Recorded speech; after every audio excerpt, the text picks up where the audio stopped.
Hello friends, welcome to our channel. Today we're going to take a look at another horrible case with you. The case of Christina Anne and Thompson Harris.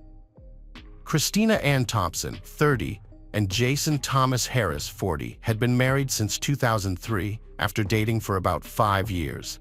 They had their first child in 2009, and their lives changed significantly.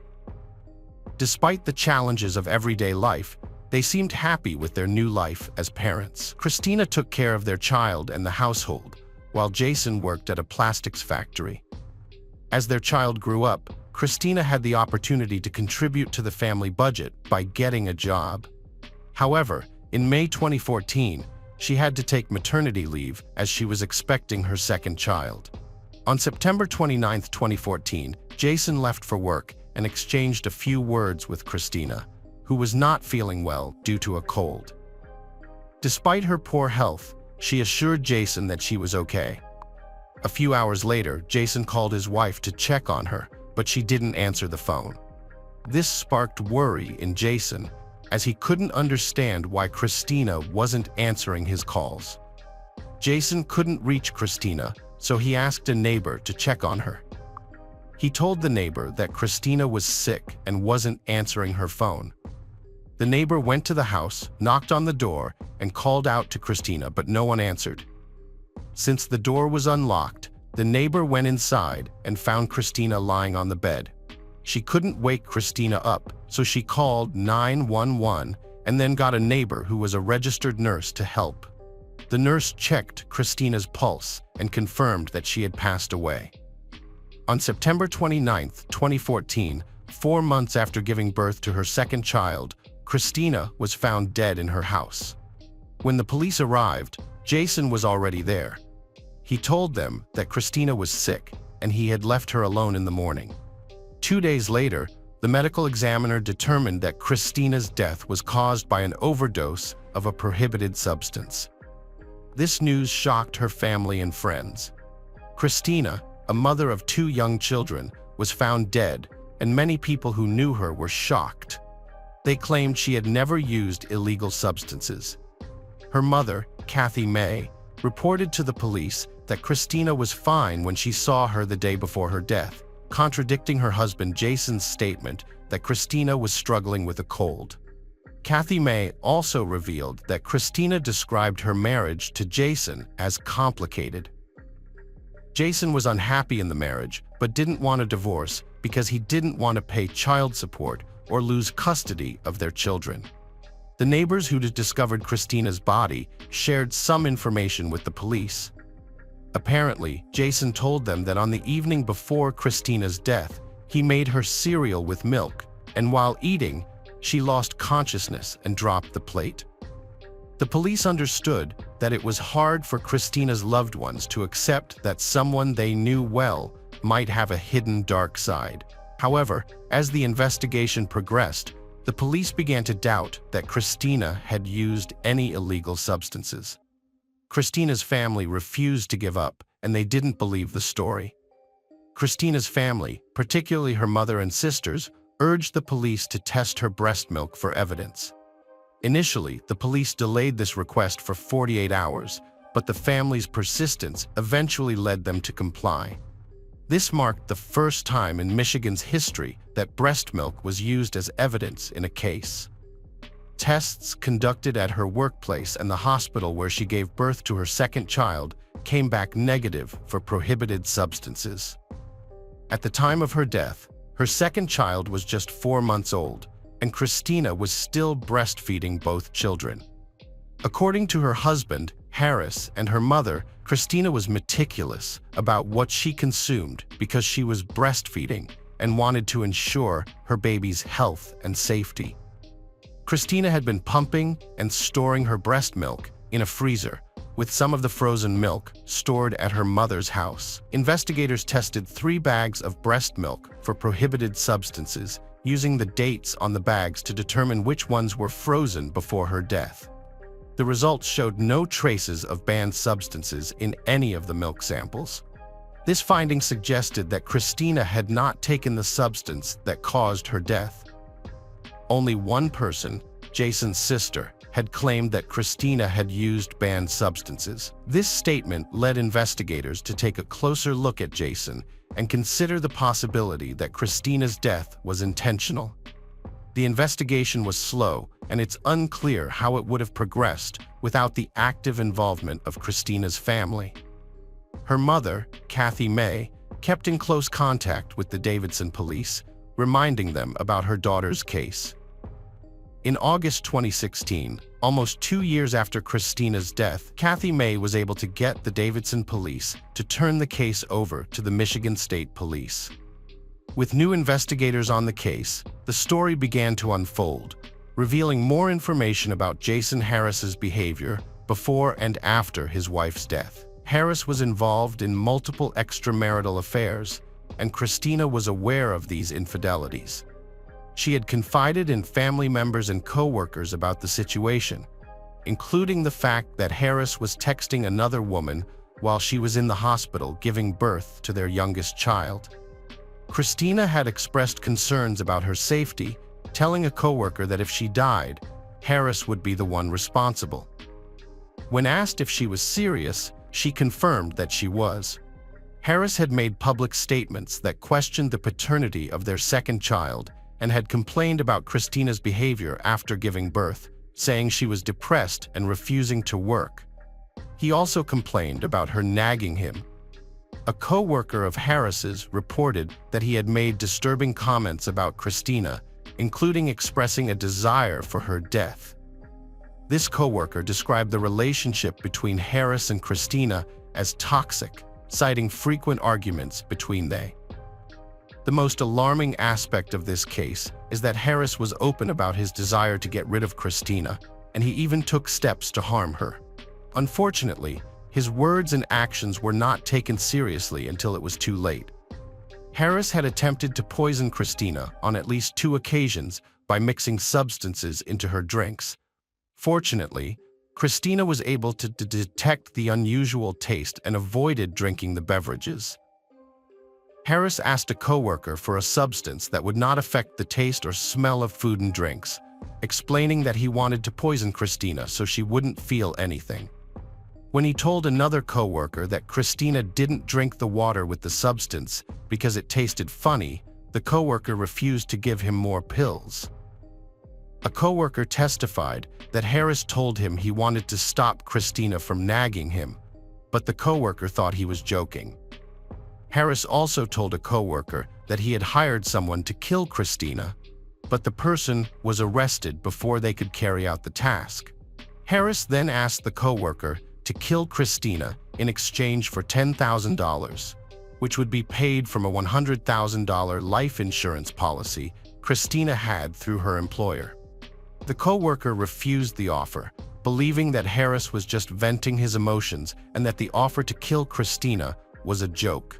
He remembered the conversation as Harris saying something like, "I'm tired of her. I'm going to get rid of her." Back to the case, the 911 operator asked the neighbor who found Christina's body if there were any needles at the scene, but the neighbor did not see any.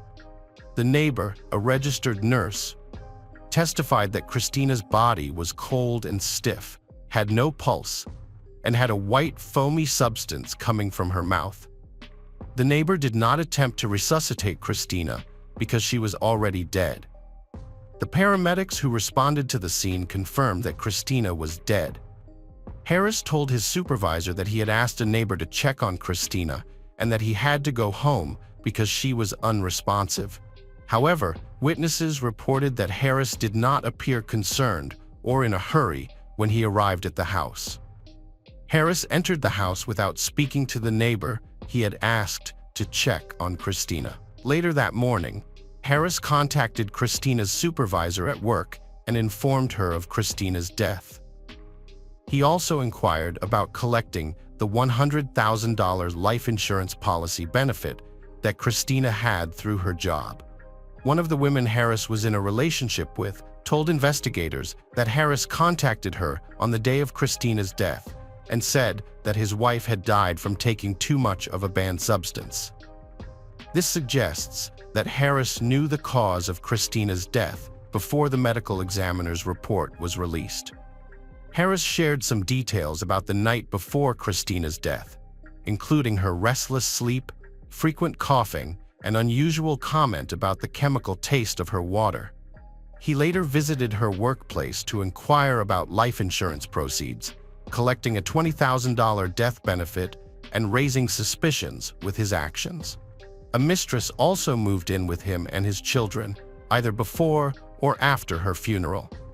The mistress stated that Jason Harris's adult children from a previous marriage moved into the house just days after Christina's death. Police also found that Jason Harris had bought an airline ticket to Rhode Island 9 days after Christina's death to visit a woman he had exchanged over 5,800 texts with. The county medical examiner, Dr. Brian Hunter, submitted post-mortem blood and urine samples for testing. Although the test results were consistent with a lethal dose of the substance, there was no evidence of how the substance was administered, as there were no injection marks on her body and no powder residues or rolling paper were found near the scene of her death. Michigan State Police took over the investigation in 2016. Dr. Hunter changed the manner of death from accidental to homicide after a wrongful death action. Jason Harris was charged with first-degree murder and others. His bail was denied. Harris pleaded not guilty and will contest the charges. The prosecution eliminated the possibility of injection as the cause of death because there were no injection marks or a needle found at the scene. Dr. Judge testified that it was unlikely the substance was inhaled through the nose because there was no evidence of a rolled dollar bill or paper used for snorting. When given the opportunity to speak, Jason Harris did not apologize or express remorse. Instead, he claimed he was innocent. The jury did not believe his claims and found him guilty of the charges against him. On November 17, 2021, the jury delivered a guilty verdict for 47-year-old Harris. 3 weeks later, the court sentenced him to life in prison without the possibility of parole. Hello friends, welcome to our channel. Today we're going to take a look at another horrible case with you, the case of Cassie Farrington. Born on December 22, 1990 in Virginia, Cassie Marie Brooks was the second oldest of 4 children to Chuck and Darlene Brooks. She excelled in school, became a member of the National Honor Society, participated in sports, and aspired to become a doctor. However, everything changed when she got pregnant at 16. She had to adjust her plans, and in 1 month, she graduated from high school, gave birth, married Bradley Farrington, and moved out of her parents' house. Years later, Cassie had a second child, but her marriage began to deteriorate. At 22, she got divorced. With her 2 children, she lived in Silver City, a town where she worked as a nurse at a local hospital and rented a place from a coworker. By the time Cassie turned 23, she had entered a new romantic relationship with a man named David Barry. He quickly formed a strong bond with her 2 children, which brought her great joy. Cassie and David took their time building a life together, and she was thrilled to report to her family and colleagues that he brought happiness and stability to both her and the kids. On March 24, 2014, Cassie phoned her parents after finishing her night shift at Silver City Hospital.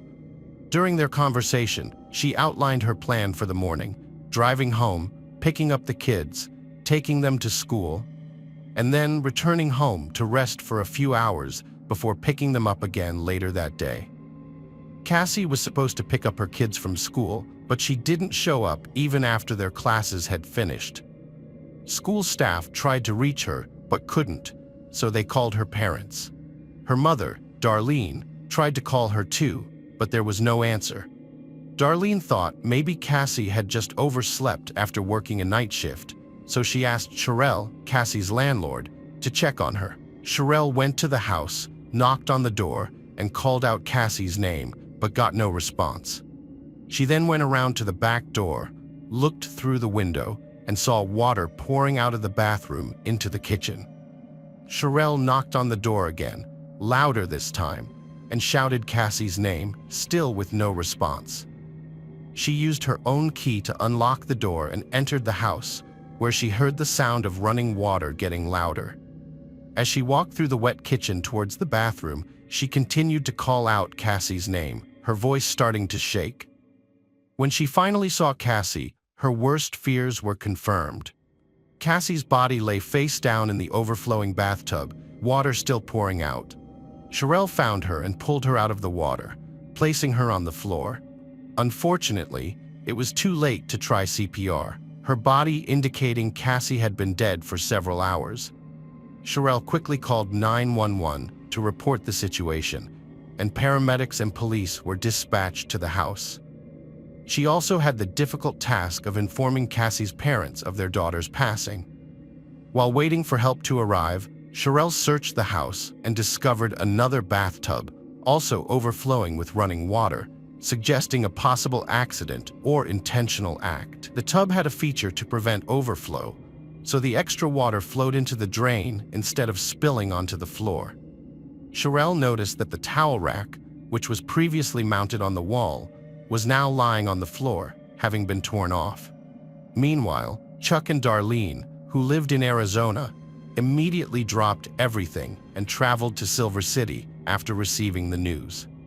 A couple of hours after receiving the devastating news, Cassie's parents arrived at the house where her body had been found. The police were already on the scene, and they noticed that there was no evidence of break-in. The doors and windows were locked, and the glass was intact. Additionally, valuable items that might have attracted a thief were left untouched. The police chief's first question to Cassie's parents was whether their daughter had been suicidal or had any reason to take her own life. Cassie's parents, Chuck and Darlene, were adamant that their daughter would never do such a thing, especially not with young children depending on her. Despite their protestations, the police chief repeated his suggestion that Cassie's death was likely a deliberate act. The police investigation was remarkably brief, lasting only a few hours, which struck Cassie's parents as unusual. Typically, the police take days to thoroughly examine the scene of a tragedy. In this case, they seemed eager to wrap things up quickly, even telling Sherelle that she could reuse the house soon. This hasty approach only added to Cassie's parents' growing unease, prompting them to decide to investigate the house themselves. When Cassie's parents drained the bathtub, they were surprised to find water still in it. They also discovered a series of black streaks on the tub's sides, similar to the marks left by rubber-soled shoes on the floor in various areas. Additionally, they found Cassie's glasses, hairband, and a coat hanger. Given these discoveries and the lack of fingerprint evidence collected by the police, Chuck and Darlene suspected that the authorities might be trying to quickly close Cassie's case as non-criminal. However, a call to the district attorney's office prompted the police to appear more diligent in their investigation. The medical examiner's report ultimately prevented the case from being closed. It revealed that Cassie's body had multiple bruises, including those on her neck. The forensic medical examiner concluded that her death was a homicide caused by an unspecified mechanism of injury. Unfortunately, the crime scene was no longer of significant use due to the property owner's subsequent cleanup and renovations. As a result, the police were unable to uncover new leads, leaving Cassie's parents with no updates on the case for months. David Barry, who had been in contact with Cassie before her death, was quickly cleared as a suspect due to his solid alibi. As time went on, Cassie's parents, Chuck and Darlene, grew increasingly frustrated with the local police, feeling they were not doing enough to investigate their daughter's death. After meeting with the chief district attorney, Chuck and Darlene requested that action be taken against Detective Jose Sanchez, who was handling the case.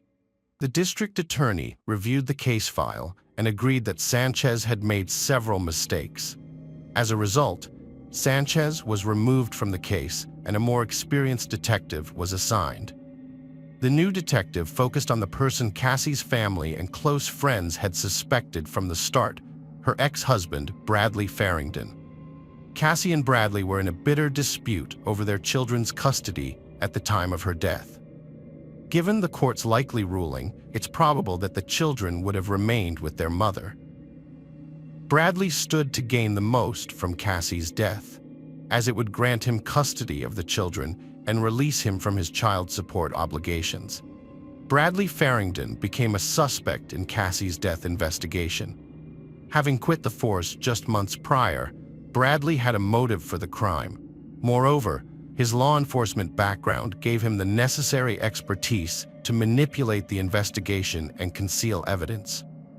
Unfortunately, the bathwater had erased any potential DNA evidence and destroyed the shoe prints on the floor. Any incriminating evidence that may have linked Bradley Farrington to the crime scene was irreparably lost due to the incompetence of the local police. The only remaining option to hold Bradley accountable was through eyewitness accounts. Cassie told her parents that Bradley had often been abusive to her and the children, and that he had even mocked her, suggesting she try to report him to the police. As a Silver City police officer at the time, he felt invincible and above the law. It's heartbreaking to imagine Cassie's desperation, knowing she couldn't seek help from the police because her abusive husband's friends were part of the force. At her workplace, she confided in coworkers about Bradley's threats, including his chilling warning that he would make her disappear and no one would ever know. But in the end, 19 months later, on October 23, 2015, Bradley Farrington was arrested and charged in connection with her death. Bradley stood trial for Cassie's murder. At the trial, the prosecution presented multiple witnesses, including Cassie's parents, friends, and co-workers, who all testified about the abuse Cassie had suffered at the hands of her police officer husband. Additionally, Dr. Michael Hunter, a leading forensic expert from San Francisco, testified, assessing the conclusions drawn by local experts. Hunter, an experienced professional with over 20 years in his field, presented autopsy photographs to the jury and concluded that Cassie's neck injuries suggested she was likely strangled to death. Former Detective Sanchez, who initially handled the case before retiring, was subpoenaed to testify in court. He stated that he never considered Bradley Farrington a suspect during the initial investigation, as there was no evidence to warrant it. Sanchez also revealed that no fingerprints were collected from the crime scene. Sanchez expressed his suspicion that the crime scene had been intentionally cleaned up after the fact, which would explain why no fingerprints were found. After deliberating for 4.5 hours, the jury found Bradley Farrington guilty on September 7, 2018, and sentenced him to life in prison with the possibility of parole in 30 years. In 2020, Farrington appealed his conviction to the New Mexico Supreme Court. He argued that the trial court had improperly allowed friends, family members, and co-workers of the victim to testify about statements Cassie made regarding his threats and acts of domestic violence. The state's highest court has upheld Bradley's conviction, ruling that there was sufficient evidence to support it. The court also rejected Bradley's appeal against the hearsay testimony that was allowed during his trial. Bradley is currently serving his sentence in prison. His children are now in the care of his parents, who are restricting their contact with the family of the victim. Hello friends, welcome to our channel. Today we're going to take a look at another horrible case with you. The case of Michelle Young. Michelle Marie Young, born in February 1977 in New York, grew up with her younger sister Meredith, with whom she was extremely close. Their mother, Linda, devoted significant time to her daughters, encouraging their development and nurturing their talents. Michelle was drawn to law and economics from an early age, hoping to pursue a career in these fields. After high school, she applied to several universities and was accepted into a prominent institution in North Carolina's capital. At the university, Michelle excelled in her economics and law studies, earning a master's degree. Upon graduation, she landed a prestigious position at a leading accounting firm in the state. Michelle's career flourished, earning a good income and making ambitious plans for her future. To celebrate her 24th birthday, she gathered with friends and colleagues at a popular local venue. During the celebration, a stranger accidentally knocked a cocktail out of Michelle's hands. The apologetic stranger, Jason Young, offered to buy her another drink. As they conversed, Jason's charming and witty nature caught Michelle's attention. He asked her out on a date, and Michelle, feeling a spark, accepted, believing their encounter was meant to be. After they started talking, they discovered they had a lot in common. Both had attended the same university, with Jason graduating 3 years earlier. They shared a love for the same hockey team and music group. Their mutual interests quickly blossomed into a romantic relationship, but living together or getting married was not an option at that point. Jason still lived with his parents in Brevard and would only visit Michelle in Raleigh on weekends or meet her during business trips to the state capital. During one of these visits, Michelle surprised Jason with the news that she was pregnant.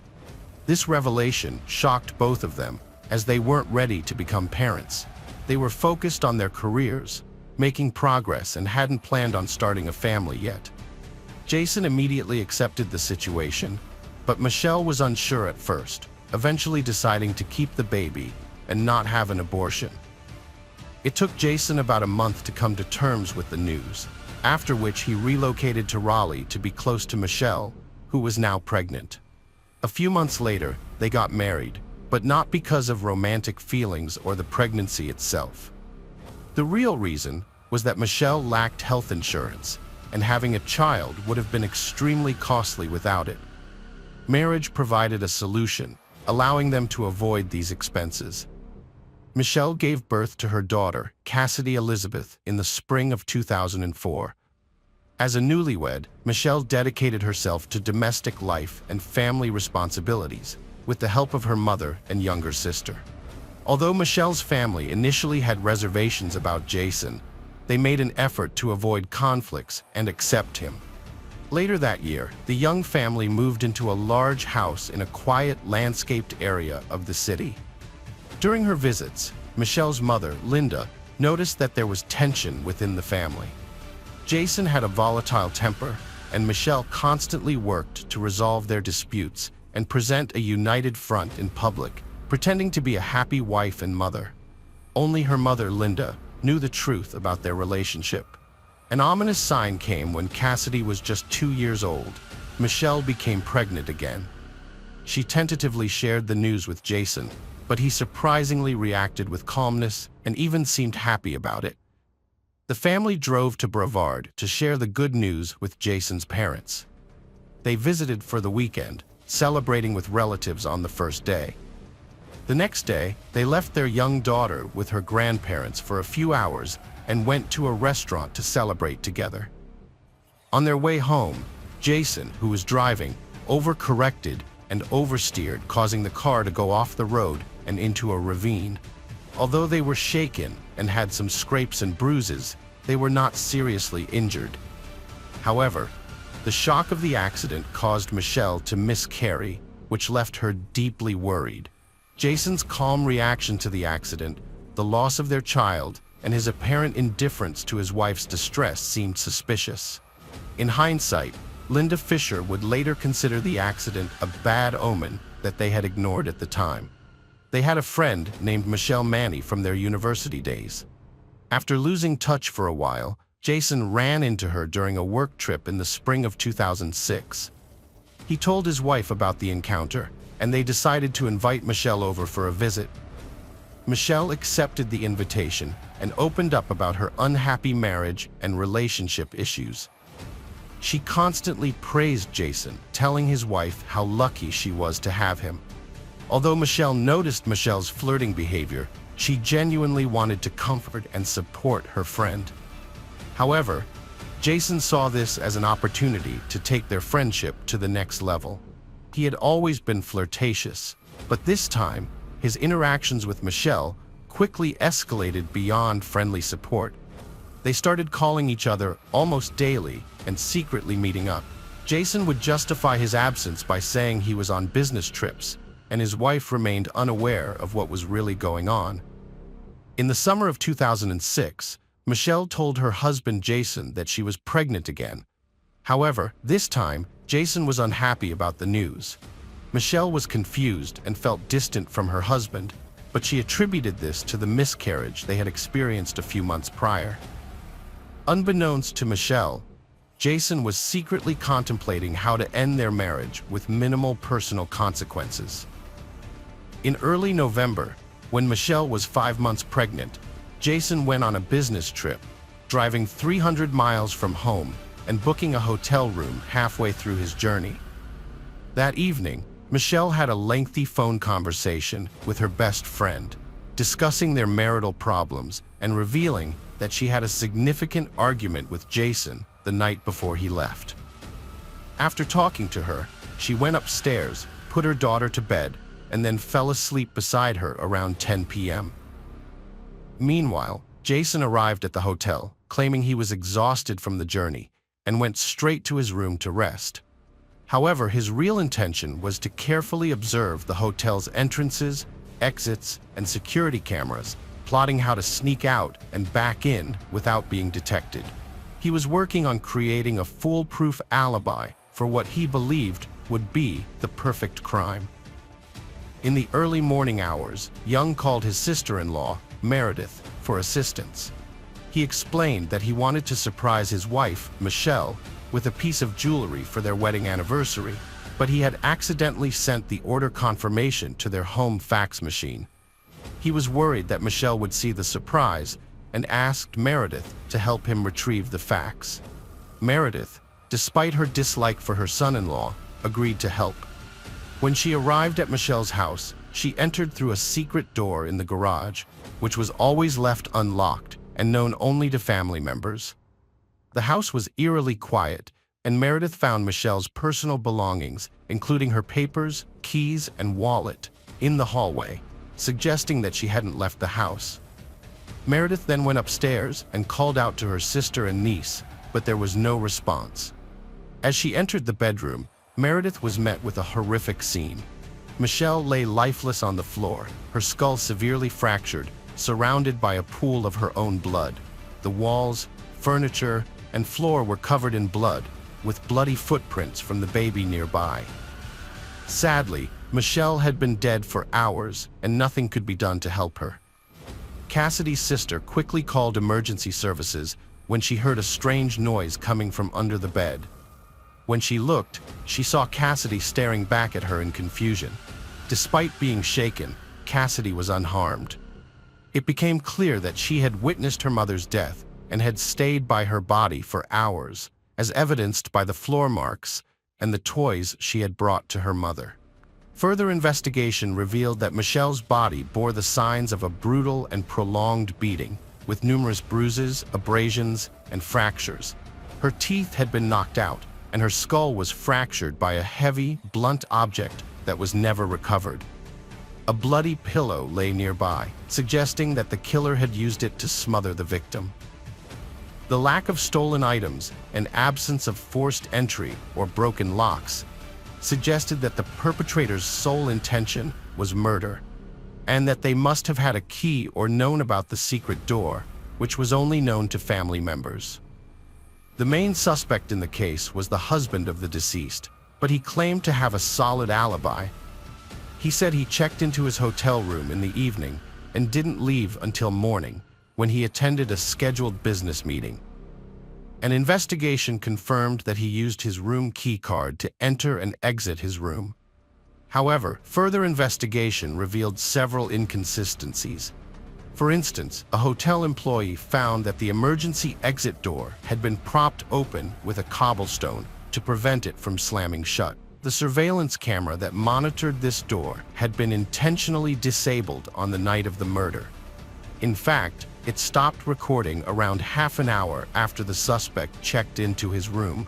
Furthermore, a man resembling the suspect was seen getting gas at a station between the hotel and the crime scene. When asked to provide identification, he refused and quickly left the station without waiting for change. The gas station attendant later identified the suspect, but he continued to deny any involvement, claiming he had stayed in his hotel room all night. On the eve of the tragedy, Jason Young made over 24 calls to Michelle, followed by 5 brief calls to his mistress, each lasting no more than 15 seconds. This suggests that Jason may have been panicking. Notably, all these calls were made outside the hotel, despite his claim of having stayed there all night. Additionally, Jason was late for a scheduled business meeting with his partners and appeared confused. While these events are suspicious, they do not provide conclusive evidence, individually or collectively, to prove that Jason Young was responsible for the brutal murder of his pregnant wife. For nearly 3 years, Jason lived a normal life, even gaining custody of his young daughter, a devastating blow to his late wife's relatives. During this time, he began openly dating Mani, a friend of his deceased wife Michelle, which only fueled suspicion that he was responsible for her brutal murder. Jason was finally arrested in 2009, but the initial trial ended in a mistrial due to a hung jury, despite substantial evidence pointing to his guilt.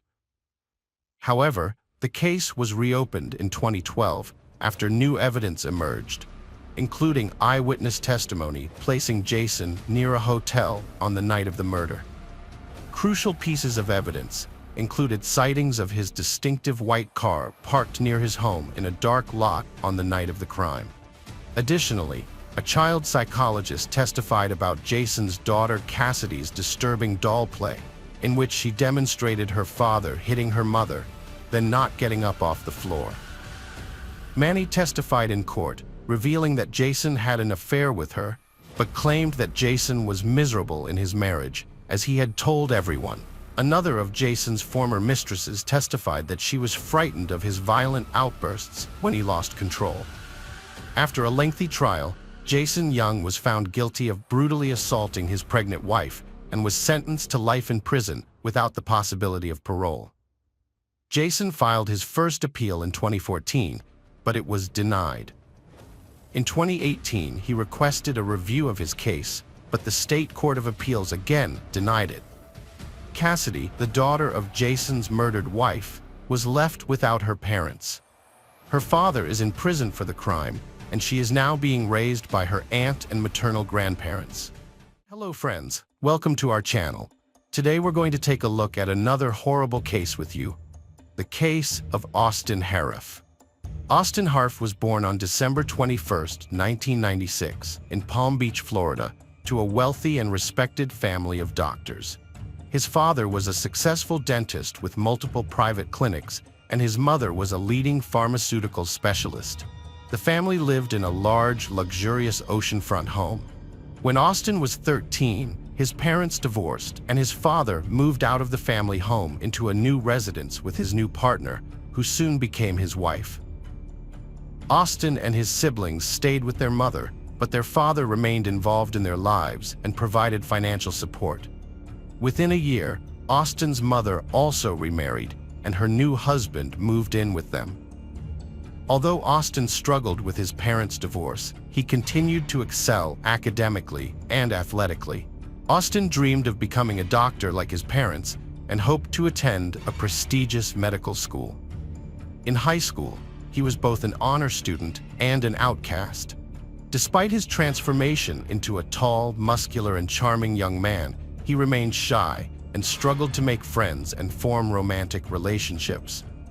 In his teenage diary, Austin wrote about feeling isolated at school, where his classmates labeled him a nerd and bullied him. He hoped that things would improve when he went to college, changed his social circle, and moved away from home. A few months before graduating from high school, Austin discovered that he had been accepted into the University of Florida's 4-year medical program. During his teenage years, Austin kept a personal diary where he confided about being ostracized by his classmates, who called him a nerd and teased him relentlessly. He harbored hope that his life would improve once he entered college, formed new friendships, and gained independence from his parents. As he approached the end of high school, Austin received the exciting news that he had been accepted into the University of Florida's esteemed 4-year medical program. Austin's successful program completion paved the way for promising career opportunities and the chance to attend any U.S. medical school. Overjoyed that his dream had come true, he began his college journey with his parents' support. In a vlog, he shared his transition to independent adult life, But despite this new chapter, his shyness persisted, making it difficult for him to connect with peers. Austin briefly dated a girl, but she ended the relationship due to concerns about his behavior. Instead, he focused on bodybuilding during his freshman year, dedicating significant time to the gym and achieving impressive results, including developing strong muscles. However, his success was not solely due to his hard work and perseverance. He had also started using steroids regularly. Austin started a YouTube channel in the spring of 2016, where he posted various videos. Some were about sports and bodybuilding, while others featured him singing and playing the guitar, doing cover versions of popular songs, and mimicking famous artists. He also shared his thoughts on life and philosophy. However, over time, Austin's videos became increasingly concerning. He began to advise his followers against using steroids, claiming they could drive people insane. He also talked about having a crazy and normal side, and seemed confused by these different personalities. In some videos, he would speak in different accents, change his tone of voice, or burst into tears for no reason. His mood and facial expressions would also change suddenly, making it seem like he was just making faces at the camera. Looking back, experts believe that Austin was desperately trying to ask for help in his videos. The channel became his only outlet for expressing his feelings, as he struggled to make friends during his studies. Unfortunately, the videos also document his gradual descent into madness, with his behavior becoming more provocative, aggressive, and sensational. Many of his subscribers suspected that he was using controlled substances and recording his videos while under their influence. Austin's subscribers questioned him about his suspicious behavior, but he denied using drugs, citing his athletic background. However, his actions told a different story, with some even speculating that he might have a dissociative identity disorder. Meanwhile, when Austin returned home for summer break, his mother and sister were shocked by the drastic changes in him. Over the past year, Austin had undergone a dramatic physical transformation, building significant muscle mass. But the changes went beyond his physique. He had become increasingly odd, speaking nonsensically, and claiming he no longer needed sleep. At first, his family dismissed his claims, but they were forced to take him seriously when he insisted on patrolling the house at night, supposedly to protect them from dark forces. Austin followed through on his promise, wandering the house until morning, leaving his family concerned and confused. Every hour, Austin would check on his mother and sister, loudly reassuring them that they could sleep safely because he was watching over them. The next morning, his mother had a straightforward conversation with him, directly asking if he was using drugs. Austin honestly admitted that he had tried nearly every drug over the past year, explaining how each one affected him. He mentioned a powerful synthetic drug that caused intense hallucinations, violent outbursts, and could even be fatal. Despite this, Austin promised his mother that it was behind him and he no longer used the drug that had driven him to madness. After listening to her son, Mrs. Harif made a critical mistake. She didn't seek help from medical professionals, deciding instead to handle the situation on her own. As a pharmacist, she took matters into her own hands, giving Austin a sedative and a sleeping pill, thinking it would calm him down and help him sleep after a restless night. Austin continued to patrol the house every night, assuring its occupants that everything was fine and there was no need to worry. This went on for weeks, but the mother refused to seek professional help or tell her ex-husband about the situation. On the morning of August 13th, Austin unexpectedly visited a former classmate who lived nearby. The classmate was surprised by the unannounced visit, especially since they hadn't seen each other in over a year. When asked why he came, Austin claimed he had forgotten his birth year and urgently needed to know the answer. The classmate told him he was born in 1996. Austin then suddenly turned around and left without saying a word. His strange behavior frightened and confused the classmate, who immediately called Mrs. Harif to share what had happened and ask if Austin might be using drugs. She grew concerned about her son's behavior and decided to call her ex-husband, who was working in another state. She shared her worries with him, and he immediately flew to Florida to discuss the situation with their son. After talking to him, the father suggested that their son voluntarily check into a clinic for an evaluation, but the son refused. The father then had a heartfelt conversation with the mother, and together they decided to seek compulsory examination and treatment for their son at a drug rehabilitation or psychiatric facility. Unfortunately, they couldn't act fast enough. The next day, Austin's friends invited him to join them at the beach, taking advantage of the hot weather. His mother asked Haley to accompany her brother to keep an eye on him. Austin was thrilled about the outing, but he dressed unusually warmly, as if preparing for a trip to the mountains. He wore a thick athletic hoodie, long-sleeved pants, boots, and ski goggles. His friends were initially silent when they saw him, then burst out laughing. A few seconds later, the group started teasing Austin about his outfit, asking if he was okay. Austin's anger surged, and he threatened to harm one of them if they thought he was crazy. Although they didn't take him seriously, they backed off to be safe. Haley noticed her brother was on the edge and decided to intervene. She took him aside for a private conversation, where Austin revealed a shocking secret. He was half human, half wild animal, immortal, and possessed superhuman strength. Haley was frightened, but tried to stay calm to avoid provoking Austin further. Despite the intense conversation, Austin acted normally at the beach, joking and playing volleyball with friends. As the evening drew to a close, the group said their goodbyes and headed their separate ways. Austin and Haley went to a nearby restaurant to meet their father and his wife. On the way, Austin told Haley he wanted to test his immortality and then headed towards a busy highway, planning to cross it recklessly through the fast-moving traffic. Haley intervened when she realized what was happening and pulled her brother away, urging him to hurry because they had a prior commitment. Austin agreed not to keep anyone waiting and quietly followed his sister. During dinner, Austin's behavior was peculiar. He got up from the table several times, went outside, and looked around nervously, as if he feared someone was watching him.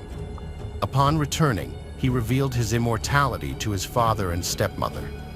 When his father suggested seeking professional help, Austin became defensive, insisting he wasn't crazy, and in a fit of anger, pushed his father and stormed out of the restaurant. A young man's brutal attack on an elderly couple and their neighbor is a terrifying incident that unfolded like a horror movie.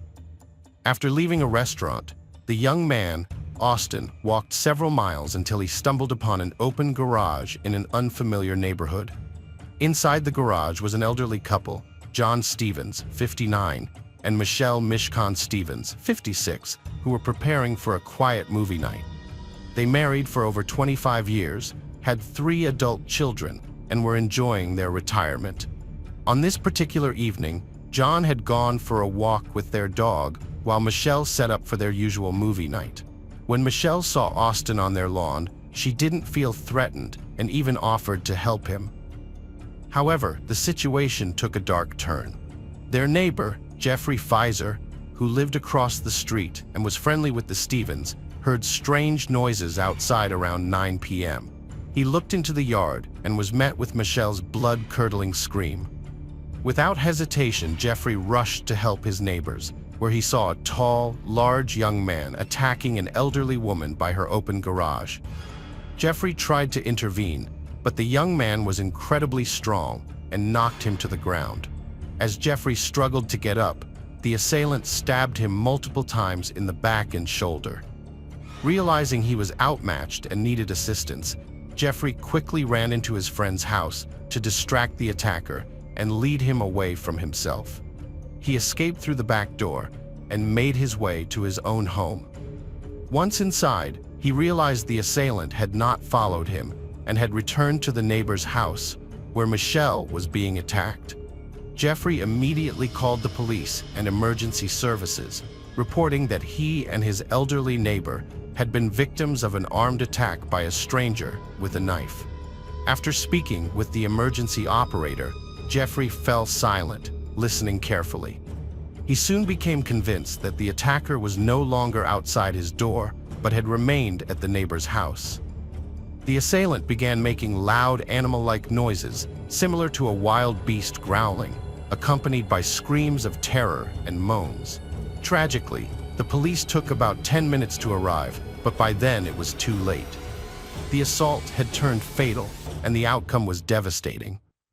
The officers were met with a horrific and inexplicable scene upon approaching the garage. Two officers drew their weapons as they entered, but froze in shock at the doorway. Before them lay the lifeless body of Michelle Michonne Stevens, the homeowner, in a pool of blood. The autopsy would later reveal that she had suffered multiple blunt force traumas to the head and a stab wound to the chest. As they ventured further into the dimly lit garage, they spotted two more individuals on the ground. It took a moment for the officers to comprehend the disturbing scene. One man was lying on the ground, desperately crying out for help in a strained voice. Above him, another man was pinning him down, grasping his neck with one hand and tilting his head back with the other. The officers ordered the attacker to release the victim, threatening to shoot if necessary, but the assailant didn't respond. Due to the risk of hitting the victim, firing was not an option. Instead, one officer pulled out a taser, warning the attacker that he was about to be stunned. As the officer moved closer, he was met with a gruesome sight. The attacker was not only holding the victim down, but was also biting his face, clutching his head and neck tightly. The victim was John Stevens, Michelle's husband, and he was lying in a vast pool of blood. Part of his left cheek was missing, and his lip, nose, and ear were severely mutilated, seemingly chewed off. An elderly man was severely attacked and unable to move, silently pleading for help. The officer tried to stop the attacker by using a taser, but it had no effect. The attacker continued to viciously bite the victim's face, even after receiving a kick to the face. Multiple kicks did not deter him.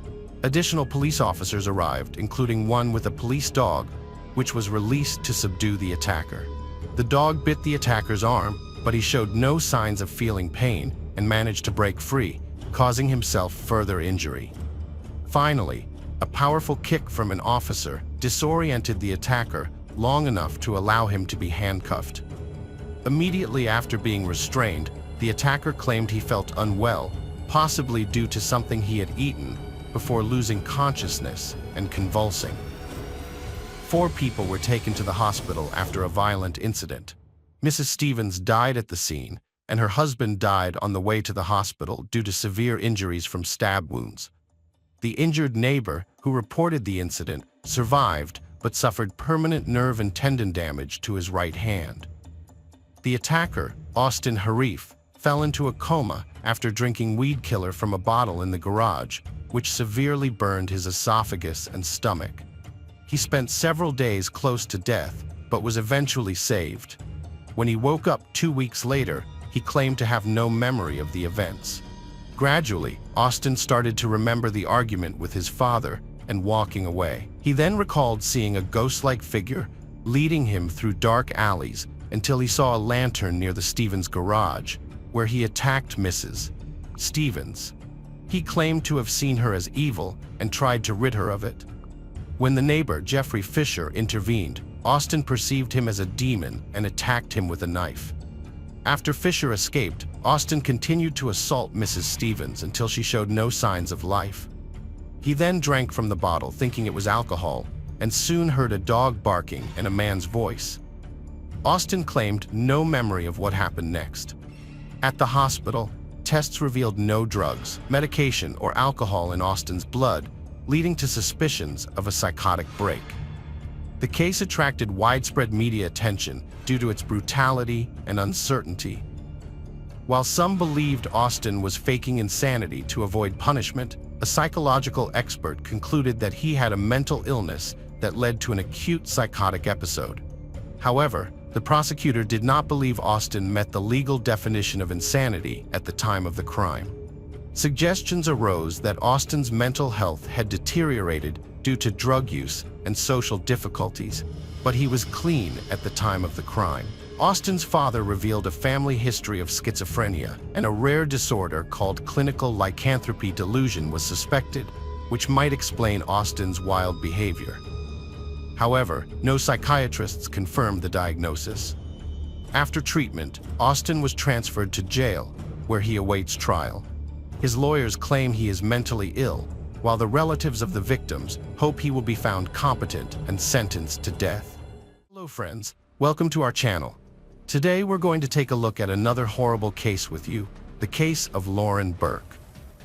Lauren Ashley Burke was born on December 30th, 1989 in Marietta, Georgia, to James Burke and Vivian Gershon, who later divorced. She had two siblings, Jacqueline and Chad Burke.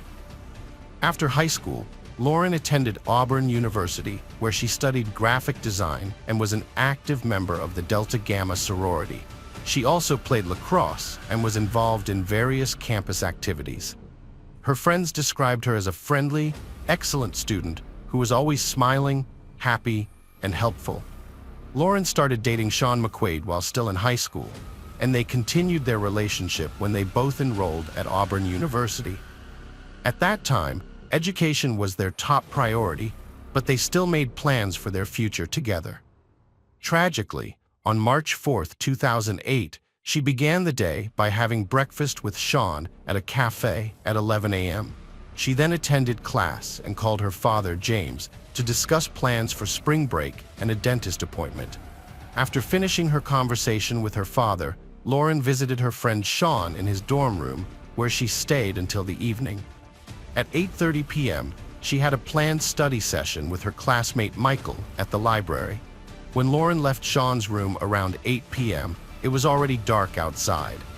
She got into her car, a black 2001 Honda Civic, which was parked in the lot next to the dorm. This was the last time Sean saw her.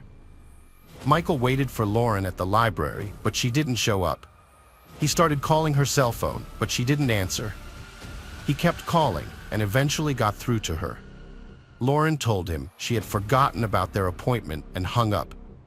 About an hour later, at 9 p.m., a 911 call was made, reporting an injured girl lying on the roadside near the Farmville Baptist Church and Route 280 on the 147 freeway. Lauren was lying in the middle of the road, taking slow, deep breaths because she was suffocating. She had many injuries on her body and was only wearing socks on her feet. The traffic in both directions was blocked because drivers had stopped their cars in the roadway to help her.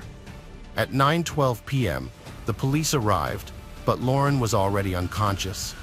A few minutes later, paramedics came and found that Lauren's pulse was very weak as they loaded her into the ambulance.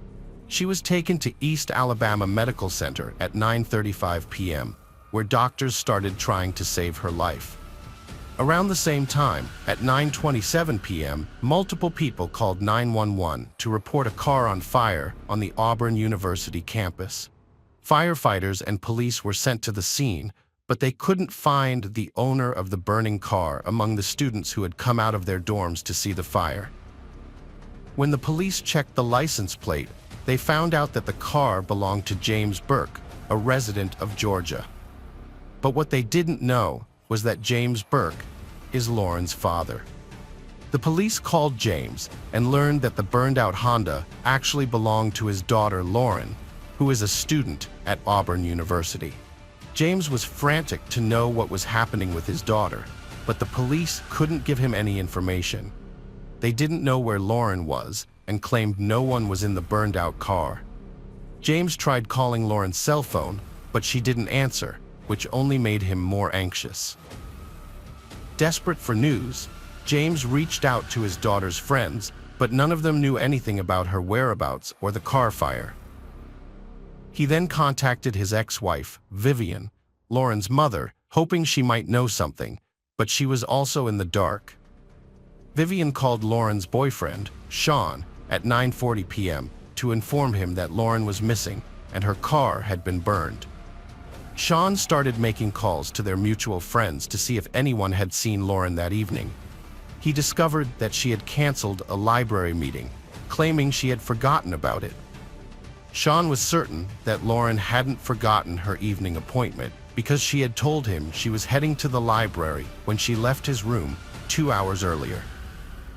Meanwhile, Lauren's family and friends were searching for her, unaware of the desperate situation unfolding at East Alabama Medical Center, where doctors were fighting to save her life. Lauren was brought to the hospital unconscious and without identification, so the doctors didn't know who she was.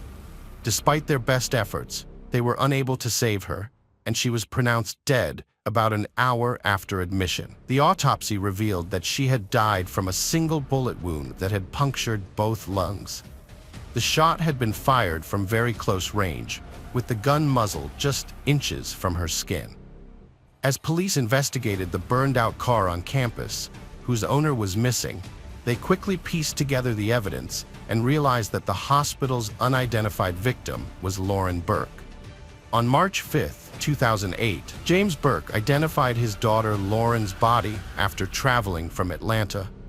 The news of her death quickly spread throughout the Auburn University campus. As Lauren's loved ones mourned her loss, the police worked to uncover the circumstances surrounding her death, including the connection between her murder and the car fire. They also sought to determine whether other students were at risk. Investigators processed both the scene where Lauren's body was found and the area around her car for evidence. Auburn Police Captain Tom Stauffer stated that the department has dedicated all available resources to finding the person responsible for the crime, as the tight-knit student community of Auburn, Alabama, takes such incidents very seriously. The police are deeply invested in solving the case and will not rest until the perpetrator is caught. To aid in the investigation, Alabama Governor Bob Riley has offered a $10,000 reward for any information leading to an arrest. The burned-out car belonging to Lauren Burks was brought to the Auburn Police Department, where state forensic laboratory investigators and state fire chief's office officers examined the charred remains. Their search uncovered burned clothing fragments, a melted digital camera, and the car's owner's manual. A significant discovery was a .38 caliber bullet found under the front seat, suggesting that the car's interior may have been the crime scene and that the perpetrator had set the fire to destroy evidence. Investigations involved interviews with Lauren's family, friends, and boyfriend, but none could identify a suspect who had a motive to harm her. Prior to her death, Lauren had been at a Sean's dorm, so detectives searched his room but found nothing linking him to the crime. After talking to Michael, the person Lauren was supposed to meet at the library, detectives discovered that when Lauren answered his call, he heard a sound similar to a moving car in the background. This new information led them to investigate further, and they found that Lauren's bank card had been used multiple times shortly after she was found lying in the road. It seemed likely that the person using Lauren's bank card was involved in her incident, so the police started searching for them. However, the case took an unexpected turn soon after. Just 2 days after Lauren's death, on March 7, 2008, at 9:55 a.m., a similar attack occurred at a Walmart parking lot in Newnan, Georgia, about 75 miles from Auburn. A 72-year-old woman was assaulted by a man of African descent as she was getting into her car. The attacker hit her on the head, threatened her, and forced her to move to the passenger seat. He then got into the driver's seat and tried to drive away, but realized an eyewitness was following him and calling for help. The perpetrator, fearing the police would be called, returned to the Walmart parking lot where they had initially been spotted. They abandoned the stolen vehicle, got into a nearby silver Chrysler Sebring, and sped away. Several hours later, 4 officers began a high-speed chase to catch the fleeing Chrysler as it headed towards Columbus, West Georgia. The driver of the Chrysler refused to stop, putting other drivers at risk during the pursuit. Officers observed the driver throwing an object out of the window, which was later found to be a .38 caliber revolver. The chase continued until the Chrysler broke down, billowing smoke from under the hood, The driver stopped abruptly in the middle of the road and opened the door. A pursuing police officer on a motorcycle crashed into the open door, causing the officer to fly over the handlebars and fall to the ground. Fortunately, the officer was not seriously injured. The perpetrator then attempted to flee into the nearby woods, but was quickly caught by the police and taken into custody. Courtney Lockhart was born on October 20, 1984. According to his family, he was a pleasant and fun-loving person before enlisting in the U.S. Army. However, after serving in Iraq from 2004 to 2005, he returned as a changed person. His mother described Courtney as a cheerful individual, but after his return from Iraq, his behavior drastically changed. He stopped smiling, became paranoid about people standing behind him, and would often hide in closets or under the bed. In 2006, Lockhart's personal life took a toll when he had a daughter with his ex-girlfriend. The same year, he was court-martialed for assaulting fellow soldiers, using illegal substances, and abandoning his unit without permission. As a result, he spent 7 months in detention before being dishonorably discharged from the Army in December 2006. In the following years, Lockhart's life spiraled out of control. By 2008, he had become increasingly troubled, neglecting his personal hygiene, abandoning his responsibilities as a father, and developing a severe addiction to illegal substances. Between February 2008 and the time of his capture, Lockhart committed a series of burglaries using a consistent modus operandi. Courtney Lockhart targeted women, approaching them from behind in parking lots as they got into their cars. He would threaten them with a gun, demand their purses, and try to take their cars. Tragically, one of these crimes ended in the death of Lauren Burke. Lockhart's string of assaults came to an end on March 7, 2008, when he attacked a 72-year-old woman but failed to escape a police pursuit.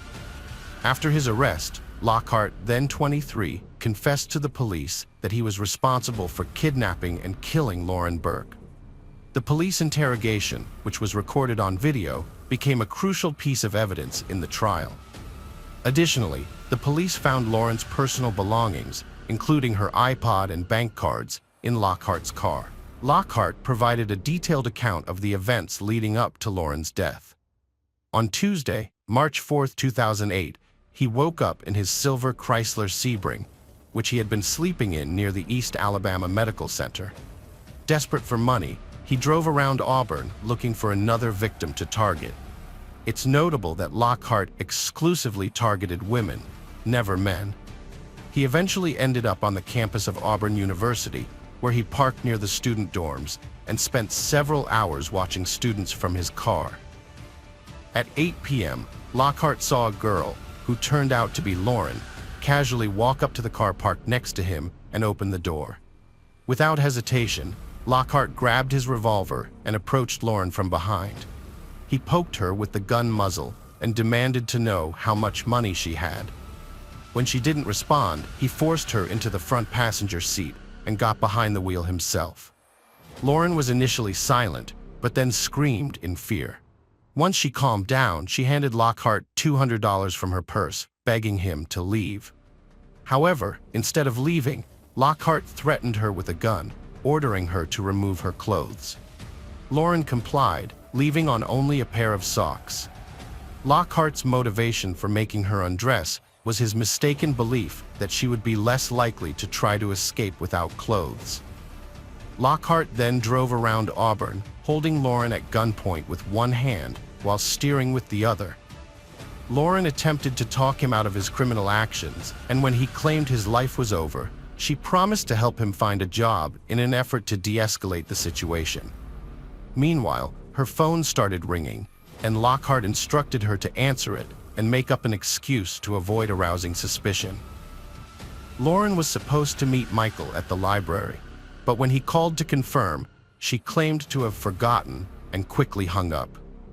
Later, Lockhart drove her through the city streets as she persistently begged him to release her, offering to help him overcome his personal struggles.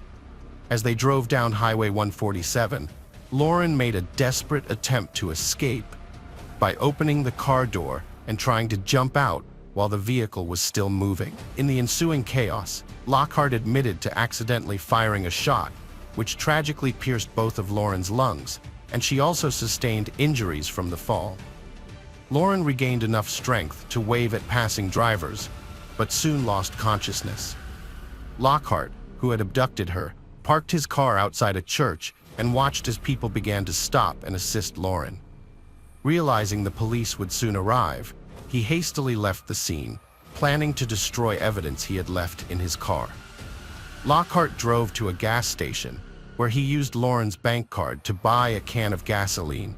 He then doused the interior of his car with the gasoline, got back in, and drove to the campus where he had initially taken Lauren. His Chrysler was parked there.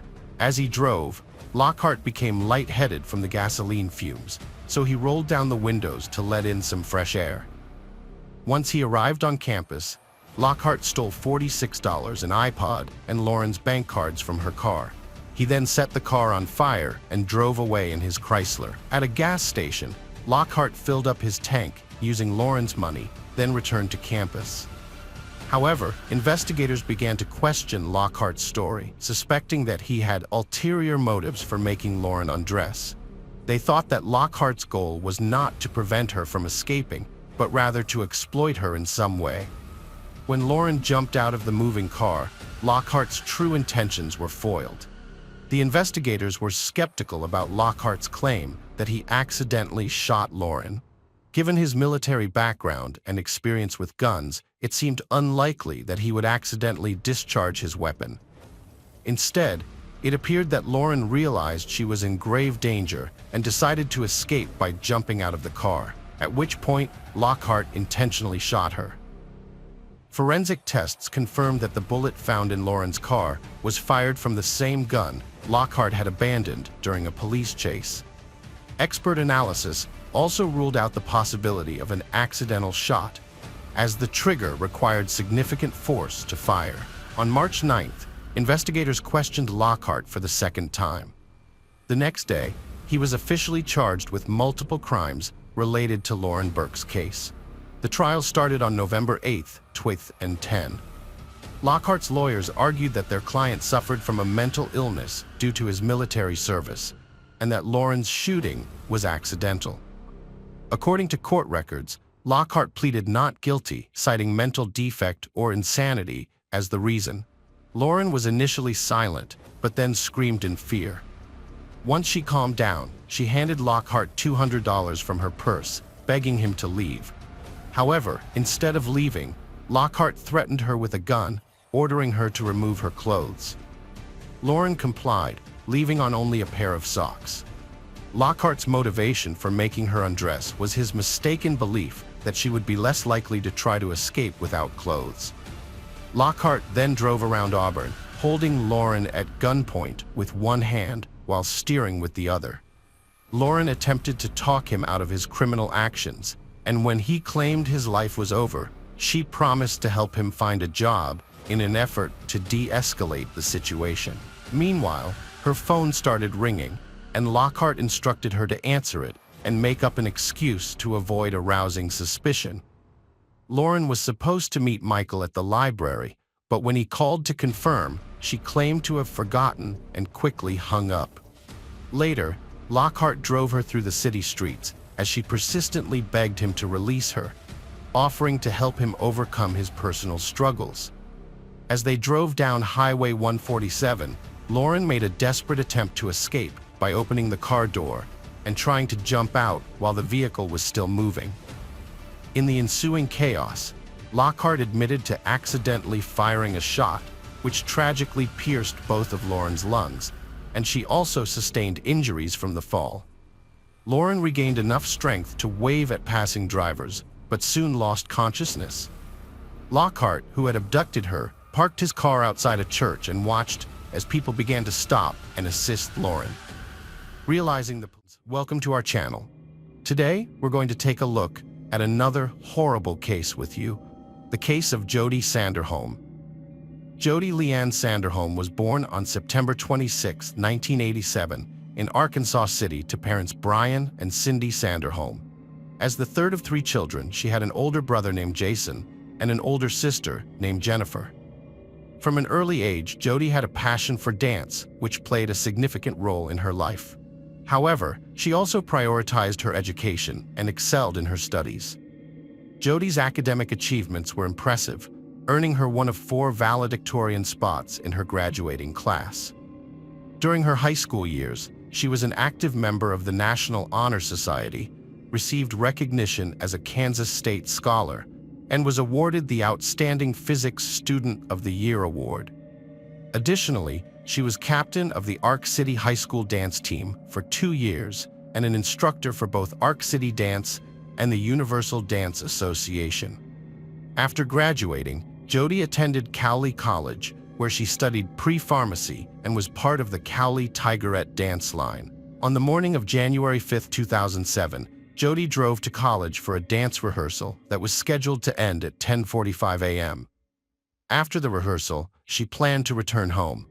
However, when her mother, Cindy, called her cell phone multiple times, Jody didn't answer, which was unusual for her.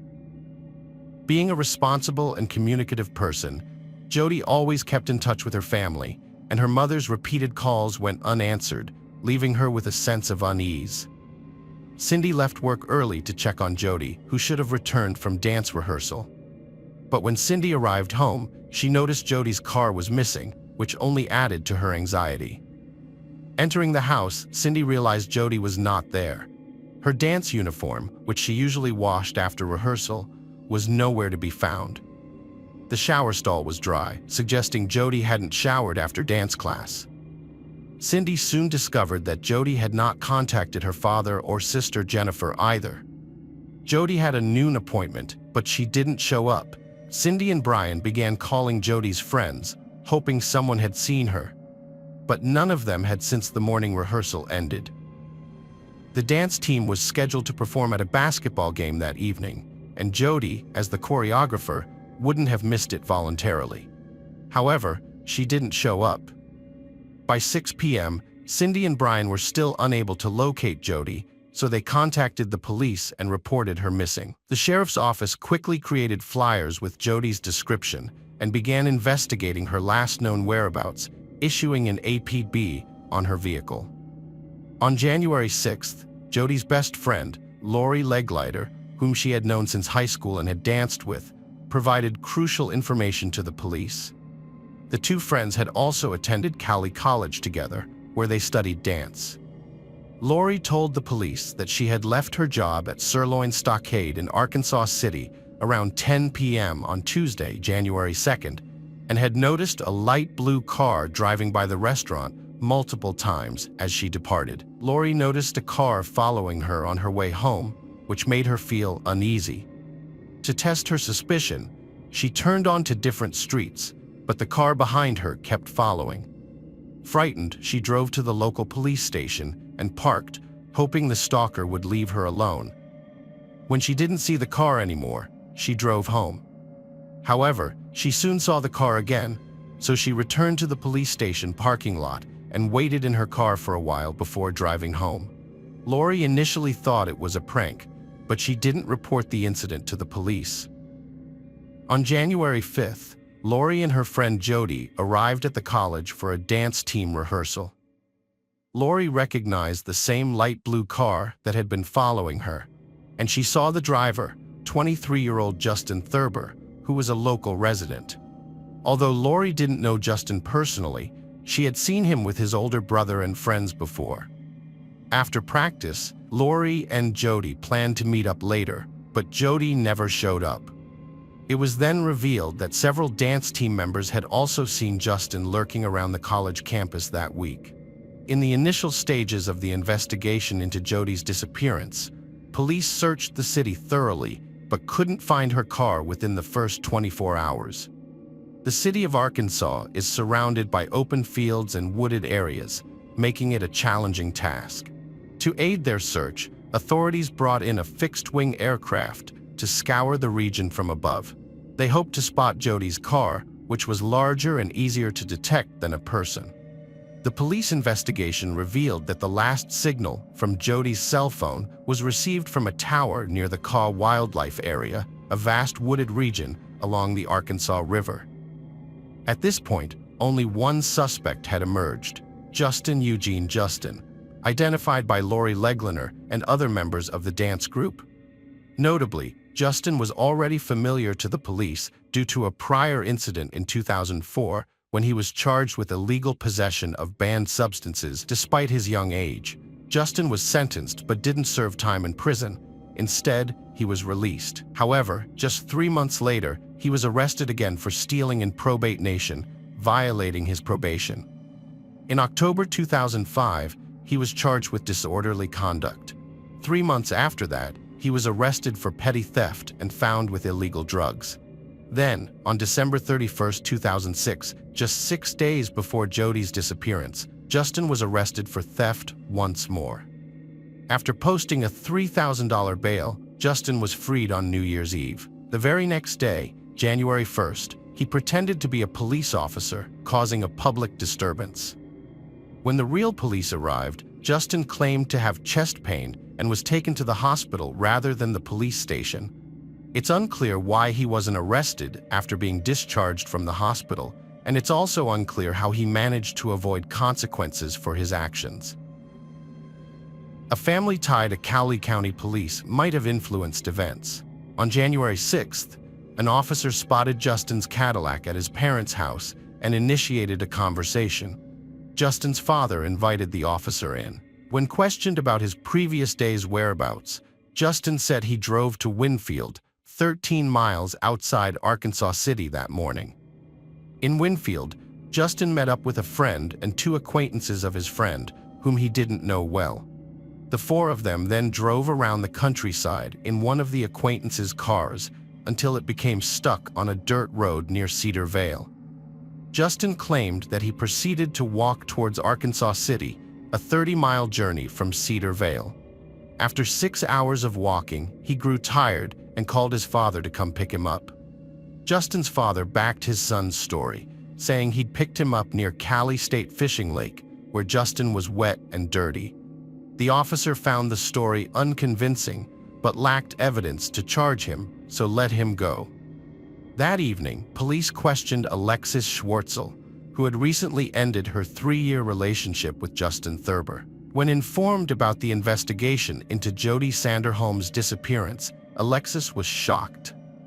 She revealed that Justin had once told her that he had been watching Jody since he was 13 years old, often sneaking peeks at her while she swam in her backyard pool, and even peered through her bedroom window, waiting for her to change clothes.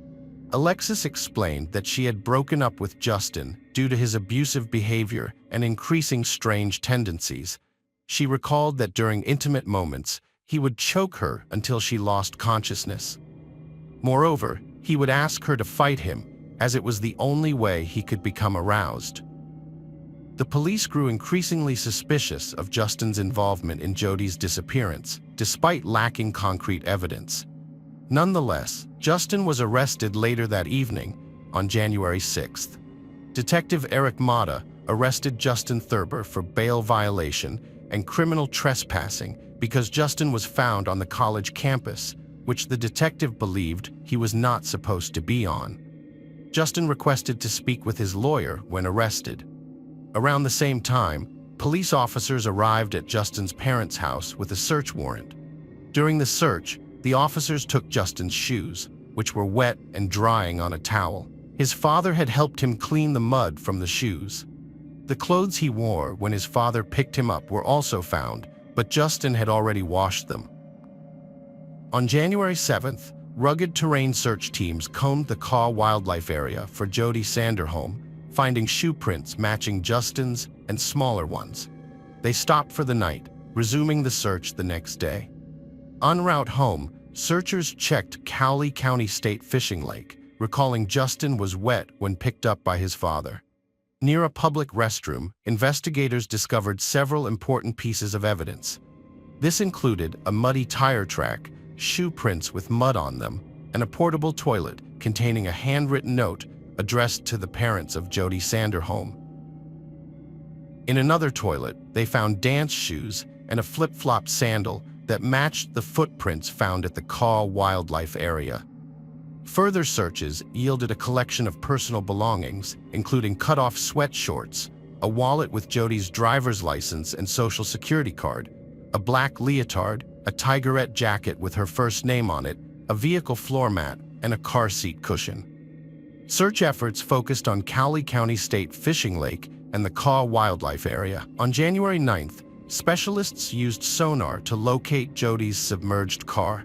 Tragically, her body was found later that day, hidden under debris. DNA evidence linked Justin Thurber to the car and body, but water in the car likely destroyed additional evidence. Forensic investigators found crucial evidence after many hours of work. A hair on Jody's car seat was matched to Justin Thurber through mitochondrial DNA testing.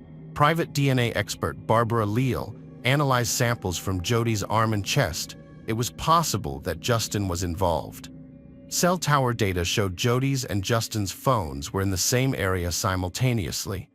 This was corroborated by Jody's friend Lori, who saw Justin in the college parking lot that day. Security footage confirmed Lori's account, showing Justin following Jody in his Cadillac. Investigators believe that Justin followed Jody from college to her home, where he attacked her after she retrieved letters from the mailbox.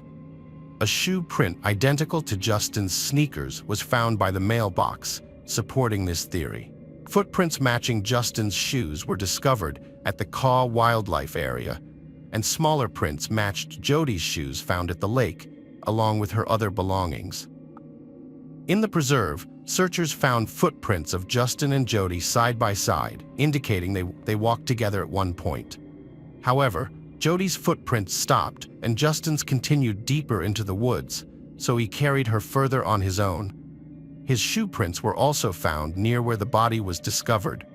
Moreover, the three people Justin claimed to have been with on the day of Jody's disappearance denied his story, revealing that his alibi about getting stuck near Cedar Vale was a lie. The police drove Justin to Cedar Vale to verify his alibi, but he couldn't pinpoint the location where he claimed his car was stuck.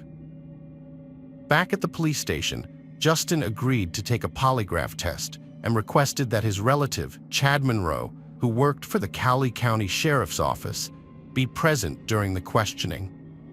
The collected evidence was sufficient to indict Justin Thurber. Despite his denial of guilt, the judge set his bail at $1 million. Justin's lawyers attempted to argue that he was mentally incompetent, but their efforts were unsuccessful.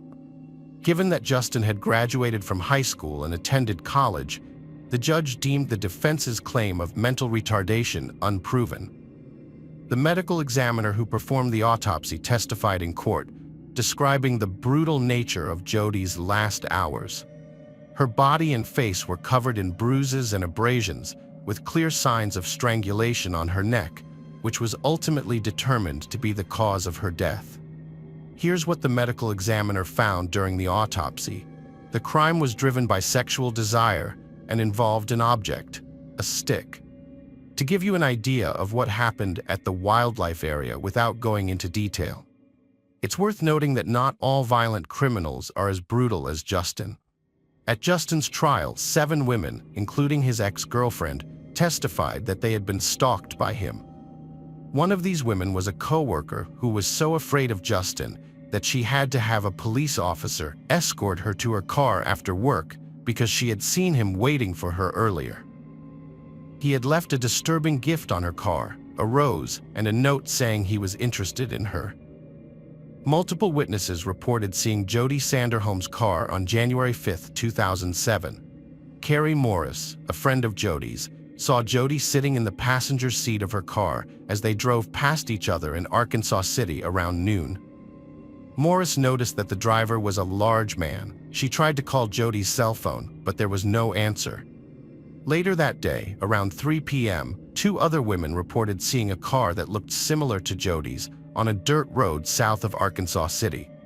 One of the women identified the driver as Justin in court. After a trial, the jury delivered a unanimous verdict on February 17, 2009, finding Justin guilty on all counts. They recommended that he be sentenced to death. Justin's lawyer attempted to negotiate a plea deal to avoid the death penalty, but Jody's family opposed it. The judge ultimately sentenced Justin to death by lethal injection in March 2009. In 2008, Kansas expanded its stalking laws, increasing police authority and the definition of stalking behaviors. Since his sentencing, Justin Thurber has continued to appeal the court's decision. His lawyers are now arguing that he has a mental disability, which they claim is supported by evidence from 2018. However, the Kansas Supreme Court has put his death sentence on hold, citing a U.S. Supreme Court ruling that prohibits the execution of individuals with developmental disabilities, even if they are mild. Justin was found competent at his original trial. Years later, Jody's mother, Cindy Sanderholm, attended a hearing and was outraged that Justin had written letters to girls while in prison, seeing it as proof of his competency. Justin is currently appealing a death sentence, and a 2020 state law gives him the opportunity to request an attorney to assist with post-conviction DNA testing from the Cowley County District Court.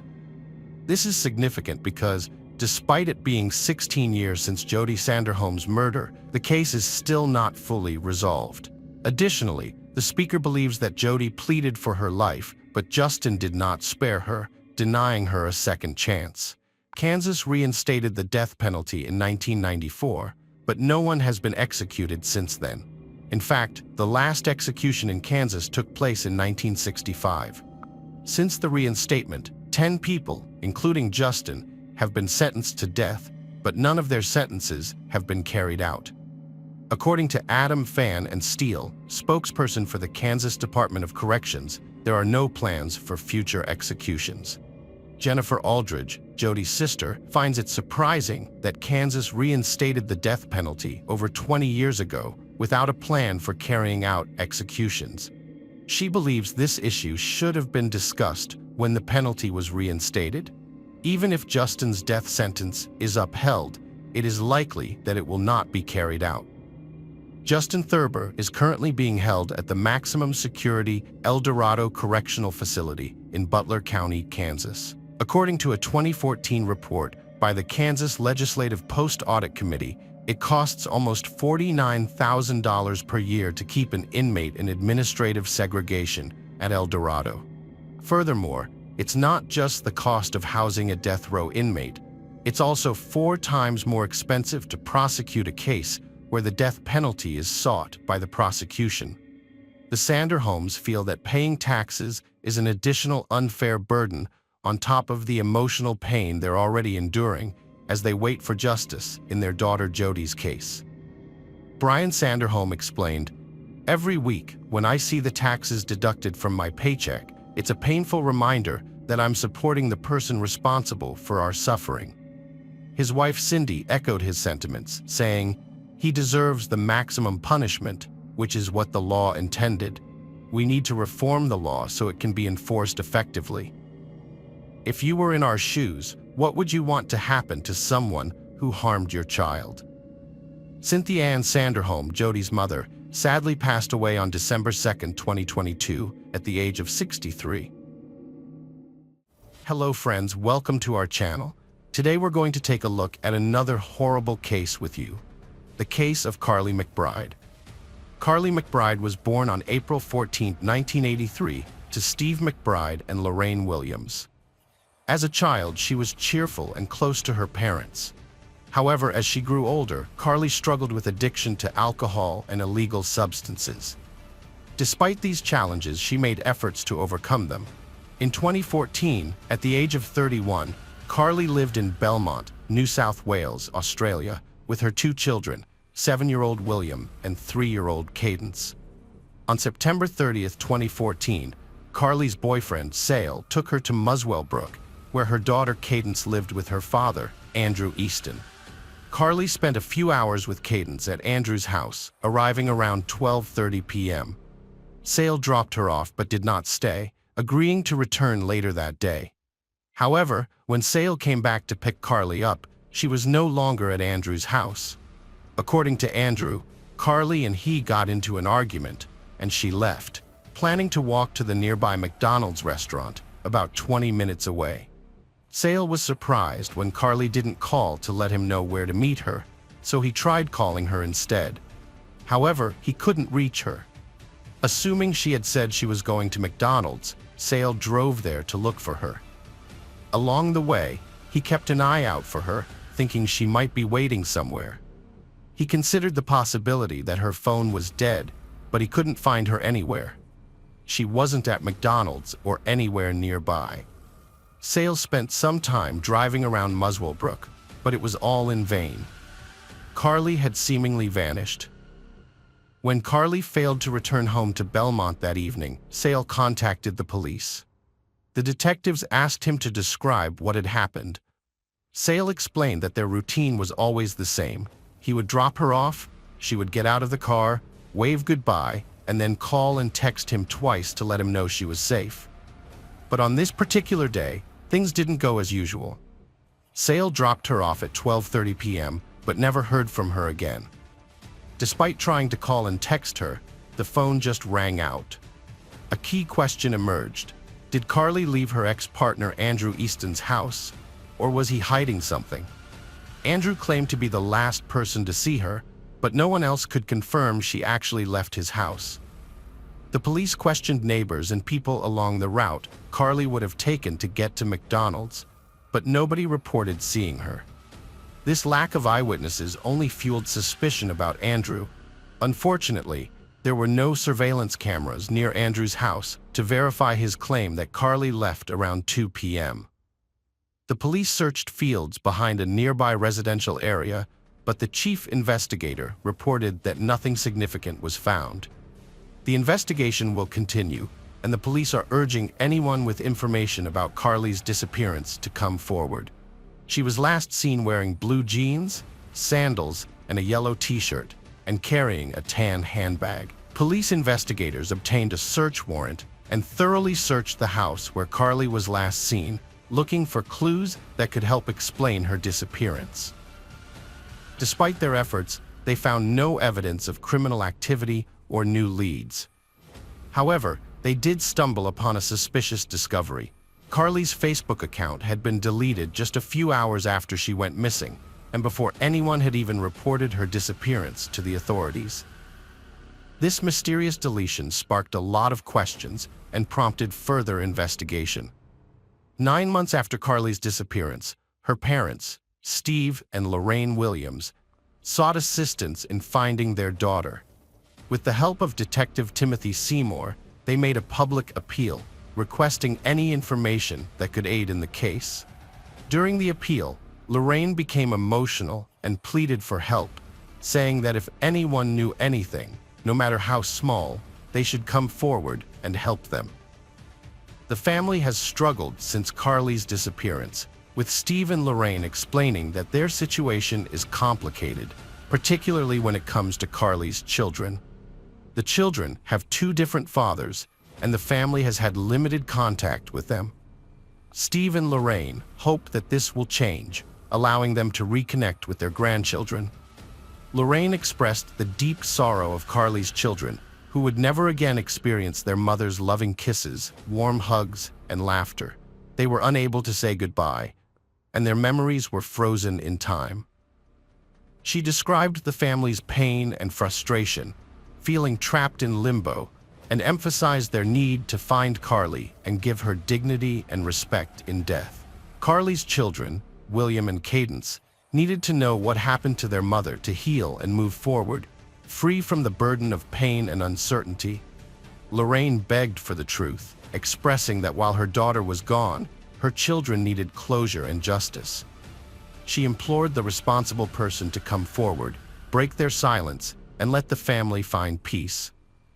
The police shifted their focus to Sale Newson, another possible suspect, as they were unable to connect Carly's disappearance to her ex-partner, Andrew Easton. Investigations revealed that Carly and Sale's relationship was troubled. Sale was extremely jealous, which often sparked their arguments, despite their relatively short time together. Although Sale publicly claimed to be deeply in love with Carly, saying she was the first woman he had loved in 14 years, his actions told a different story. He started intimate relationships with other women almost immediately, even offering sex to several women just hours after reporting Carly missing. On October 2nd, just 2 days after Carly's disappearance, Sale spent the night with another woman, yet in public, he pretended to be grief-stricken over losing the love of his life. Detectives also learned that Sale and Carly had an argument 2 days before she vanished, triggered by Facebook messages from other men. However, while this evidence was suspicious, it was still circumstantial, and the police needed more concrete evidence to bring charges against Sale Newson. In 2015, authorities searched 3 properties in Muswellbrook and Scone, Est-Ouest, seizing 3 firearms, illegal substances, and arresting 24-year-old James Canine, unrelated to Carly's disappearance, but a notable name in the investigation. 2 years after, on September 30, 2014, the police investigation had stalled with no new leads. But on August 7, 2016, a major breakthrough came when 2 pedestrians stumbled upon human remains in a shallow grave in a bush off the road near Scone. Forensic analysis confirmed that the remains were indeed those of Carly McBride. The police waited 4 days before announcing the discovery, hoping to gather more evidence. Carly's parents, who are still grieving, are asking the public to come forward with any information they might have. They are thankful for the help that led to finding their daughter's body, but they still want to know who was responsible for her disappearance and are seeking closure. Over 10 months, investigators probed a case leading to Sale Newson's arrest warrant on June 19, 2017. After his arrest, Newson denied involvement in Carly McBride's death. Authorities also charged James Canine, 26, for helping Newson dispose of the body. The 3 knew each other from a rehab center for addicts, staying in touch despite leaving at different times. The trial of Sale Newson began in 2018 and lasted for years due to limited evidence. Prosecutors claimed Newson attacked Carly in a jealous rage, causing her death. Forensic experts found she died from multiple blunt force trauma, including 23 skull fractures and 13 torso and spinal fractures. The judge ruled Newson's actions caused Carly's death, noting he had claimed to be a skilled mixed martial arts fighter with 20 undefeated fights. The judge concluded Carly died from severe brain trauma caused by a high degree of force to the head, likely inflicted by Newson's fists, feet, or objects. During a search of Newson's house, police found a map in a shoebox under the bed with a circle around Muswellbrook and Scone, where Carly's remains were later found. The map also had numbers 1, 2, and 3 written on it, which a senior constable linked to point-to-point cameras. Newson mentioned to Carly's father that the skeleton was missing hand bones, a detail only known to the police, Carly's parents, and the forensic medicine department. This suggested Newson was familiar with the crime scene and had left Carly's body there. The clothes on the remains matched what she wore on the day she disappeared, indicating she died soon after leaving her partner's house. The police couldn't find her purse and phone.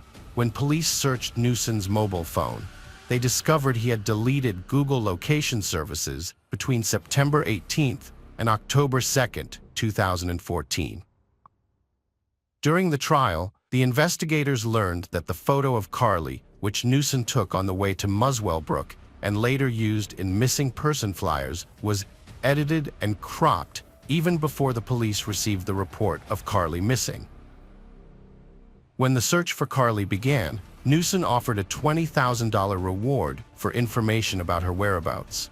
However, his bank account showed he was broke, which meant he offered the reward only because he knew no one would ever find her.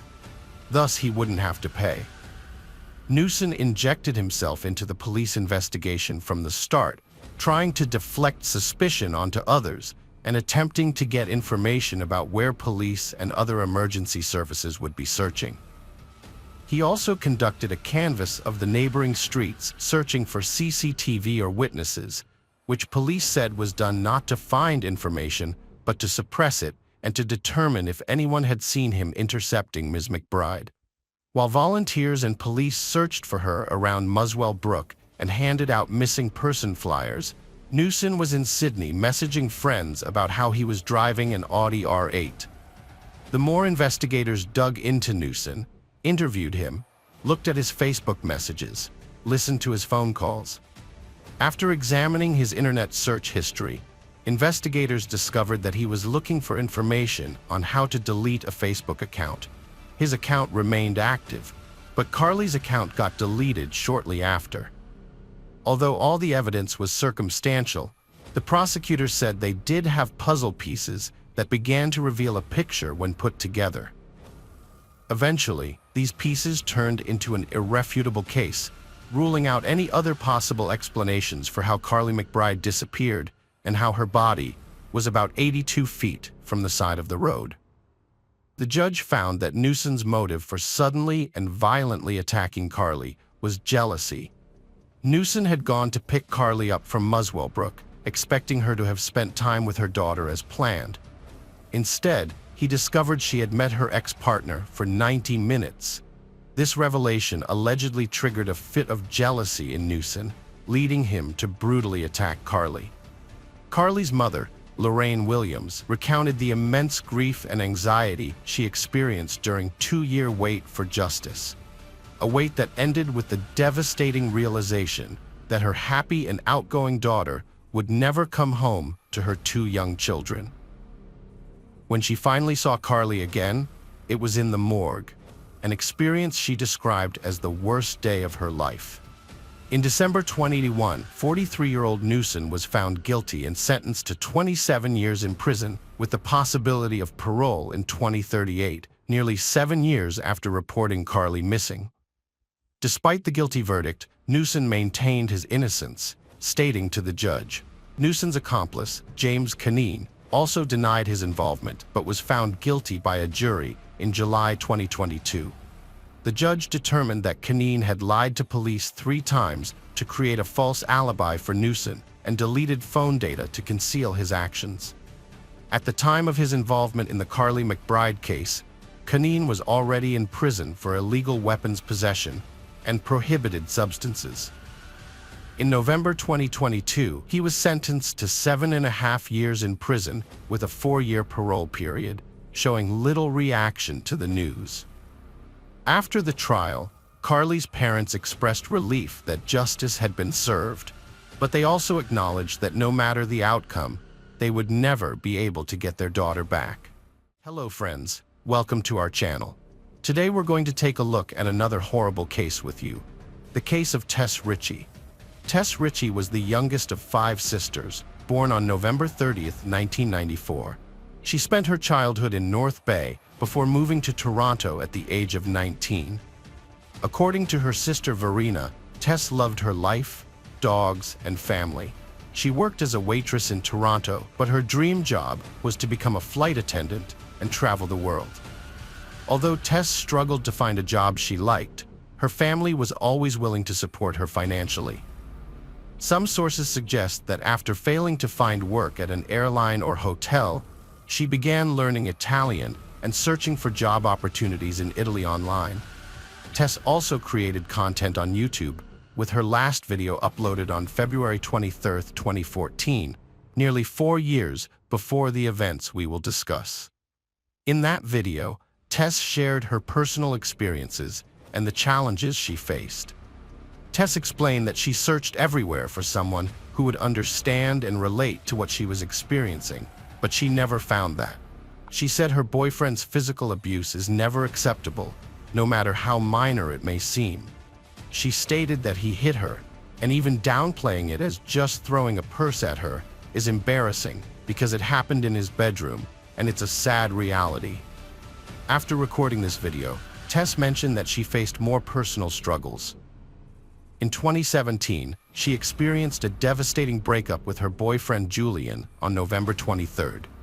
The next day, she turned to her older sister Rachel, who was not only 8 years older, but also her closest confidant.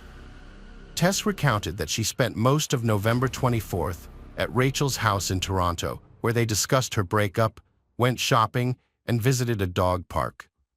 Rachel had to encourage her to eat dinner because she had lost her appetite due to stress. Despite her emotional state, Tess made plans to meet an old-school friend, Riley Samar, that night.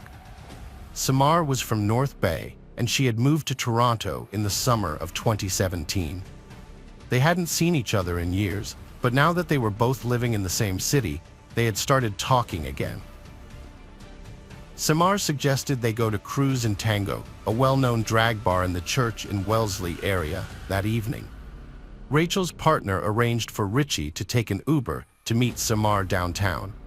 Richie saw her sister Tess running out to catch the Uber, which was the last time she would ever see her alive. Richie arrived at the Cruise and Tango club around midnight, but Samar wasn't there yet. The club was packed, and Tess sent a text to her sister to let her know she had arrived safely. The next morning, Richie sent a text to her sister, not expecting a quick response since Tess had been out late the night before. However, by 6:30 p.m., Richie still hadn't heard back from Tess. She then discovered that none of her texts had been delivered to Tess's phone. When Richie tried calling, the calls went straight to voicemail. Their mother, Christine Hermiston, also attempted to contact Tess, but her phone was turned off. Christine got a notification that her daughter Tess had ordered an Uber at 4:02 a.m., but then the ride was canceled. This happened because Tess had used Christine's credit card to set up her Uber account, so Christine received updates on all of Tess's Uber rides. When Christine and her family couldn't reach Tess during the day and her phone stayed off, they started to worry because Tess always kept in touch with them. Rachel typically kept her phone with her at all times. On Saturday night around 9 p.m., she asked her partner to check on her sister's apartment in Scarborough while she reached out to her friends. Tess was still missing, and her family was growing increasingly worried. Rachel began calling hospitals and also contacted the police. By the following evening, the police had no updates for Tess's family. Multiple officers were assigned to search for Tess Richie, but no one had seen or heard from her in the past 2 days. On Monday, Tess's mother, Christine, and one of her sisters traveled from North Bay to Toronto to help with the search. They distributed flyers featuring Tess's picture, hoping someone might recognize her. The family did everything they could, but unfortunately, the police's investigation into Tess's disappearance was lacking. Meanwhile, Tess's friend Riley, who had gone to the bar with her that night, returned home safely. When asked about Tess's whereabouts, Riley mentioned that they had both been drinking heavily, which led to the bar's security asking them to leave. They left the bar shortly after 2 a.m. and headed to Wellesley Street to grab a bite to eat. On their way, they met a guy who decided to join them, but Riley couldn't remember his name. Once on Wellesley Street, they ordered hot dogs. Tess asked for a vegetarian hot dog, which led to a disagreement with the vendor. Tess thought she received a meat hot dog, and Riley noted that Tess accidentally sprayed mustard all over the vendor's cart. After that, Tess, Riley, and their new companion ran to Dundonald Street. There, they encountered a woman named Michelle on her porch and struck up a conversation that lasted about 20 minutes. Tess confided in Michelle about her recent breakup and how difficult it had been for her. Michelle offered her support, and they even exchanged phone numbers. Michelle observed that Richie seemed to be trying to enjoy himself, but when she looked into his eyes, she noticed a deep sadness. The breakup with Julian seemed to be affecting Riley heavily. Riley reassured her that things would improve and encouraged her to stay strong. At 4 a.m., Riley got a text from her boyfriend asking her to come home. She said goodbye to Tess and headed towards Yonge Street before going home. Tess felt let down that Riley had left so early. At 4:02 a.m., she ordered an Uber, suggesting that she decided to go home too after Riley left. The Uber driver arrived at 4:14 a.m., but Tess was not there. On Wednesday, November 29th, just a day before Tess's 23rd birthday, Christine began handing out flyers with her daughter's picture in the area where Tess was last seen. Since Riley had separated from Tess on Dundonald Street, Christine decided to investigate that area. She reached out to Anne Brazo, a nurse at St. Michael's Hospital, knowing their daughters had been friends since elementary school in North Bay. Together, they began searching for Richie as efforts intensified and social media campaigns aimed to find her. During this time, Brazo made a chilling discovery while looking into the bottom of an outdoor stairwell at a construction site located at 582 Church Street. She immediately recognized Richie's body lying on the concrete. "I was in complete shock, horror, disbelief. I couldn't understand what I was seeing," said Anne, fighting back tears. Feeling frightened, she noticed dust from a nearby gravel pile settled on Richie's body. Brazo let go of the staircase railing and stepped back down the gravel driveway toward Church Street. Meanwhile, Hermiston was further up the sidewalk, unaware that her daughter's body was so near. Brazo called out to her, "Christine, come back here. There's a girl in the stairwell. You need to come back." Hermiston turned and ran down the driveway, stopping suddenly at the stairwell.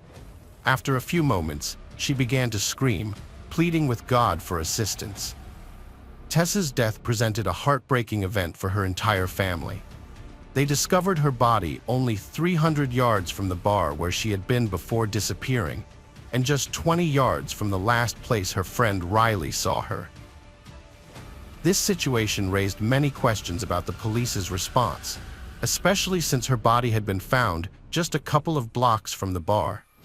After Anne and Christine located Tessa's body, an anonymous police source shared new information with the media. It was reported that Tessa had advertised her intimate services online and had worked at a strip club. Tessa's mother stated that the Toronto police did not adequately search for Richie because they assumed she was an escort. This assumption was horrifying to Hermiston, who expressed her anger at the media's portrayal. After Richie's body was found, police sources claimed she was involved in the sex trade, which Hermiston called a blatant lie. They spread this information to suggest she led a high-risk lifestyle, deflecting blame from themselves. Although Tess briefly worked as a waitress at a strip club, she quit less than 2 weeks after starting. The mention of intimate services was linked to a dating site account, not a profession. Despite the discovery of Richie's body, the circumstances of her death remained unclear.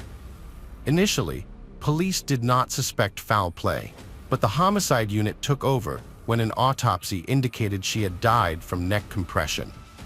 Additionally, they discovered seminal fluid on her clothing and saliva on her bra. DNA tests revealed male DNA, prompting police to begin searching for a suspect.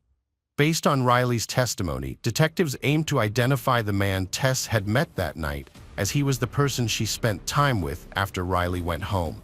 The police examined CCTV footage to gather information about that night. The video shows Tess and Riley leaving the bar and heading towards a hot dog vendor. There were also cameras on the building near where Anne discovered the body. After reviewing the recordings, the police observed Tess and an unidentified man walking hand in hand up the gravel driveway. According to the police, the camera captured Tess and this unknown man at 4:14 a.m. A subsequent recording taken 46 minutes later showed the man leaving the location alone, with no further footage of Tess. This led the police to consider him the main suspect in the Tess Richie case. On December 10th, during a press conference, the Toronto police released images of him obtained from the surveillance footage. They hoped that someone would be able to identify him. The police discovered the identity of the man after seeing the published images. He called the police station himself and stated that he was the guy in the photo. The person who was with Tess that night was identified as 21-year-old Colin Schlatter. In the fall of 2017, Schlatter was 21 years old and living with his parents and younger brother in their home in North Toronto. He had completed a year of postgraduate studies to become a car mechanic and was working with his father in construction. Schlatter, along with his parents and one of his lawyers, visited the police station where he spoke briefly with detectives but chose not to testify. But finally, they provided the police with important evidence. While still at the police station, Schlatter discarded an empty water bottle in a trash can. The police took the bottle and sent it for forensic analysis.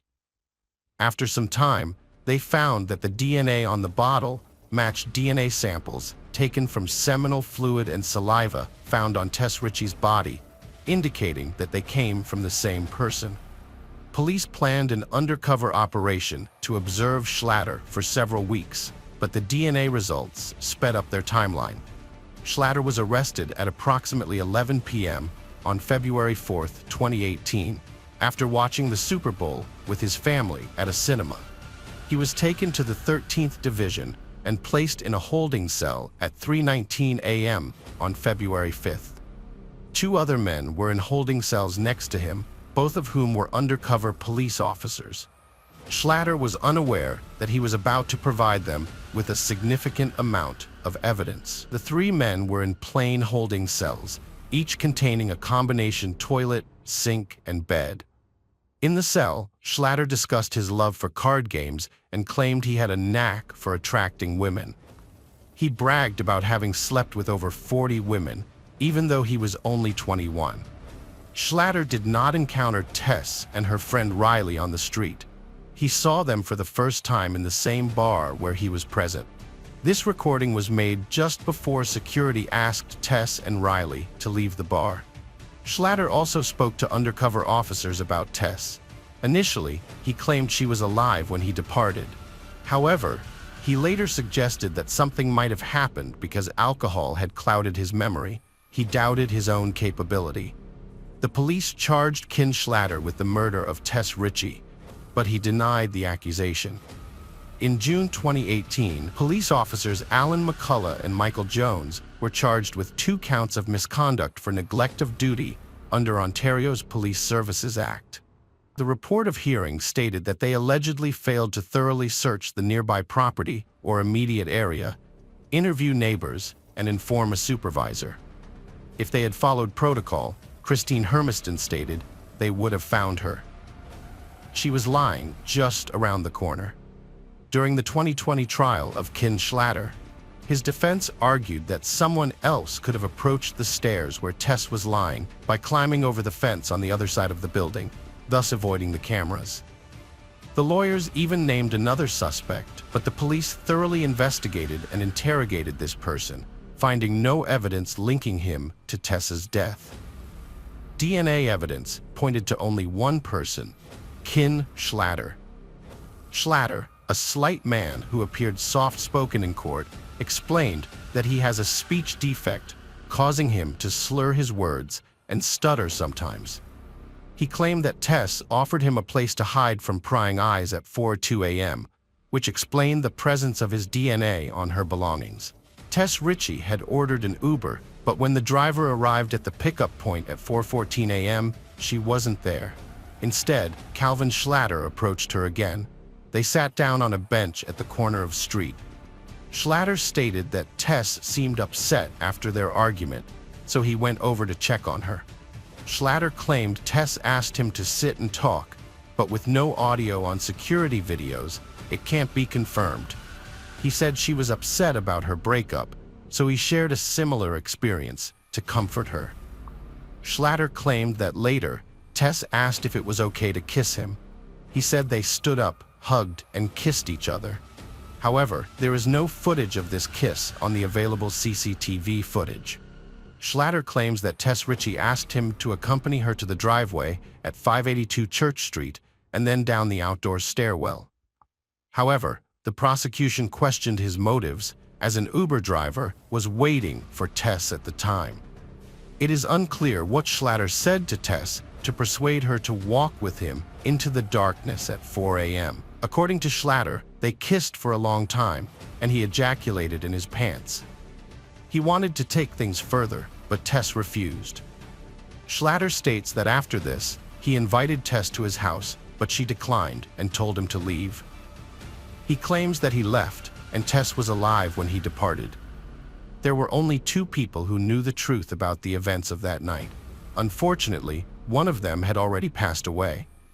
During the trial, The prosecution presented two key witnesses, Riley, a friend of Tess, and Michelle Tepp, a woman who had spoken with Tess and Schlatter that night. Both Riley and Michelle identified Schlatter. In addition to talking to two undercover police officers, Schlatter is also alleged to have shared important details with a cellmate, known only as ES due to a publication ban, when they were both being held at a Toronto detention center for about 2 months in 2018. ES has a long history of criminal activity, including multiple break-ins and a domestic assault. The informant, who shared a cell with Calvin Schlatter, initially felt sympathetic towards Schlatter because he was a young man experiencing imprisonment for the first time. However, as time passed, his opinion of Schlatter changed. Schlatter would often cry himself to sleep, claiming he didn't want to serve his sentence and missing his mother. Despite this, Schlatter showed no regret when discussing the death of Tess Ritchie. According to him, Schlatter admitted to kissing Ritchie and losing control when she refused to go further, ultimately strangling her with a scarf. In court, Schlatter denied having these conversations with the informant, and his lawyer portrayed the informant as a deceitful liar. Nevertheless, physical evidence suggests that Ritchie was strangled, and only Schlatter's DNA was found on her clothing. In her final statement to the jury, defense attorney Lydia Riva presented her client, Schlatter, as a harmless and innocent young man. She acknowledged that it can be difficult to accept, but the criminal justice system is not infallible and can sometimes make mistakes. On March 23, 2020, the jury delivered a guilty verdict, and the judge sentenced Schlatter to life in prison with the possibility of parole after 25 years. The trial was emotionally devastating for Ritchie's family and supporters, who were often left reeling and in tears in the courtroom. Tess's death has left the family feeling guilty and broken, struggling to look at each other. They're seeking $20 million in damages, including punitive damages, to ensure justice for their daughter. Hello friends, welcome to our channel. Today we're going to take a look at another horrible case with you, the case of Alicia Canales McGuire. Alicia was born on October 29, 1992, in Mount Vernon, Washington, to Manuel and Michelle Canales. Her passion was helping others, which led her to work as a caregiver for most of her adult life. Growing up on a farm, Alicia learned the value of hard work from a young age. Starting to work at just 5 years old, she often returned to the family farm to lend a hand. Spending time with her family was crucial to Alicia, and she made it a point to regularly visit and call them, always remembering to express her love when saying goodbye. Alicia lived in Birdsview with her husband Bradle. Alicia lived in the house her sister Amanda's home, where Amanda lived with her 3 children. When Amanda had to travel to New York for work, she asked Alicia to watch her kids during her absence. Alicia was happy to help care for her nephew and nieces. One night, a nanny staying in the house with her called 911 after waking up to the sound of gunshots. When the nanny went downstairs, she found Alicia lying motionless at the front door. The police officers who arrived at the scene first secured the house to ensure the perpetrator was not still inside. They carefully checked every room, confirming that only the nanny and the children were present. Once the children were safely removed from the house, the police began searching for evidence. A car was parked in front of the house, with shell casings nearby, indicating that the shooter had stood next to the car right before the front door. Several bullets had hit the door frame, and Alicia's body was lying face down just outside the door. The police found no signs of a robbery, as the house was not in disarray, and it appeared that the perpetrator had not entered the house at all. The detectives were left wondering who would want to kill Alicia and why. When they discovered that the crime scene was her sister's house, they considered the possibility of mistaken identity. Maybe Amanda, Alicia's sister, was the intended target, but she was safely in New York at the time. The investigators turned to the nanny, who was also in the house during the shooting, for answers. After calming down, she was able to provide some information. She told them that she was upstairs when she heard the gunshots, and when she looked down, she saw Alicia lying face down on the floor, motionless. Unfortunately, she didn't see the shooter. She mentioned that Amanda, Alicia's sister, had issues with her ex-husband, Kevin Lewis. Upon reviewing reports from the local sheriff's office, the detectives discovered that this was not the first call to the address, with all previous incidents related to domestic disputes between Amanda and Kevin Lewis. The detectives focus on this particular testimony. They located Kevin Lewis's home address in another part of Everett and paid him a visit before dawn. His house was dark, and when they knocked on the door, Kevin answered.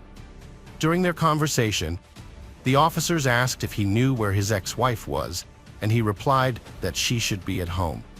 Appearing disheveled as if he had just woken up, the detectives asked Kevin to account for his whereabouts the previous night. He claimed to have stayed at home and stated that his sister and mother could vouch for his alibi. Notably, he didn't ask why the detectives were visiting him. When detectives told Kevin that a shooting had occurred at the house where his children lived, he showed no emotional response, which was unusual. As a parent, he should have asked about his children's well-being, but he remained silent. However, when they informed him that Amanda was out of town on business, he expressed surprise, saying "really," and the conversation ended there. The detectives decided to investigate further by reviewing footage from surveillance cameras at neighboring houses. They wanted to verify Kevin's alibi that he had stayed home all night. They saw a car stopped near Kevin's driveway about 40 minutes before the attack on Alicia. A person resembling Kevin then exited the house, got into the car, and drove away a few moments later. Although the footage was not clear enough to confirm it was definitely Kevin, the detectives continued to review additional camera footage. They took a closer look at the car, but that didn't help identify it. All they could determine was that it was a light-colored vehicle. They fast-forwarded the recording and saw the car return about 20 minutes later. This time, they noticed a crucial detail. The front right rim was different from the others. While the three other rims were light in color, the front right one was dark.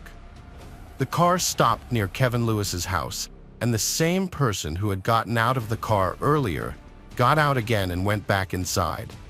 Whoever this person was, they entered the house about 20 minutes before the 911 calls about a shooting started coming in. After that, the car left and didn't come back. Since it was a 15-minute drive from Kevin's house to Amanda's house, it's possible that the car had enough time to get to Amanda's place. However, it was too early to say whether this car was involved in the shooting at all. Amanda found out about her sister's death a few hours later, when their father called her in New York to break the news.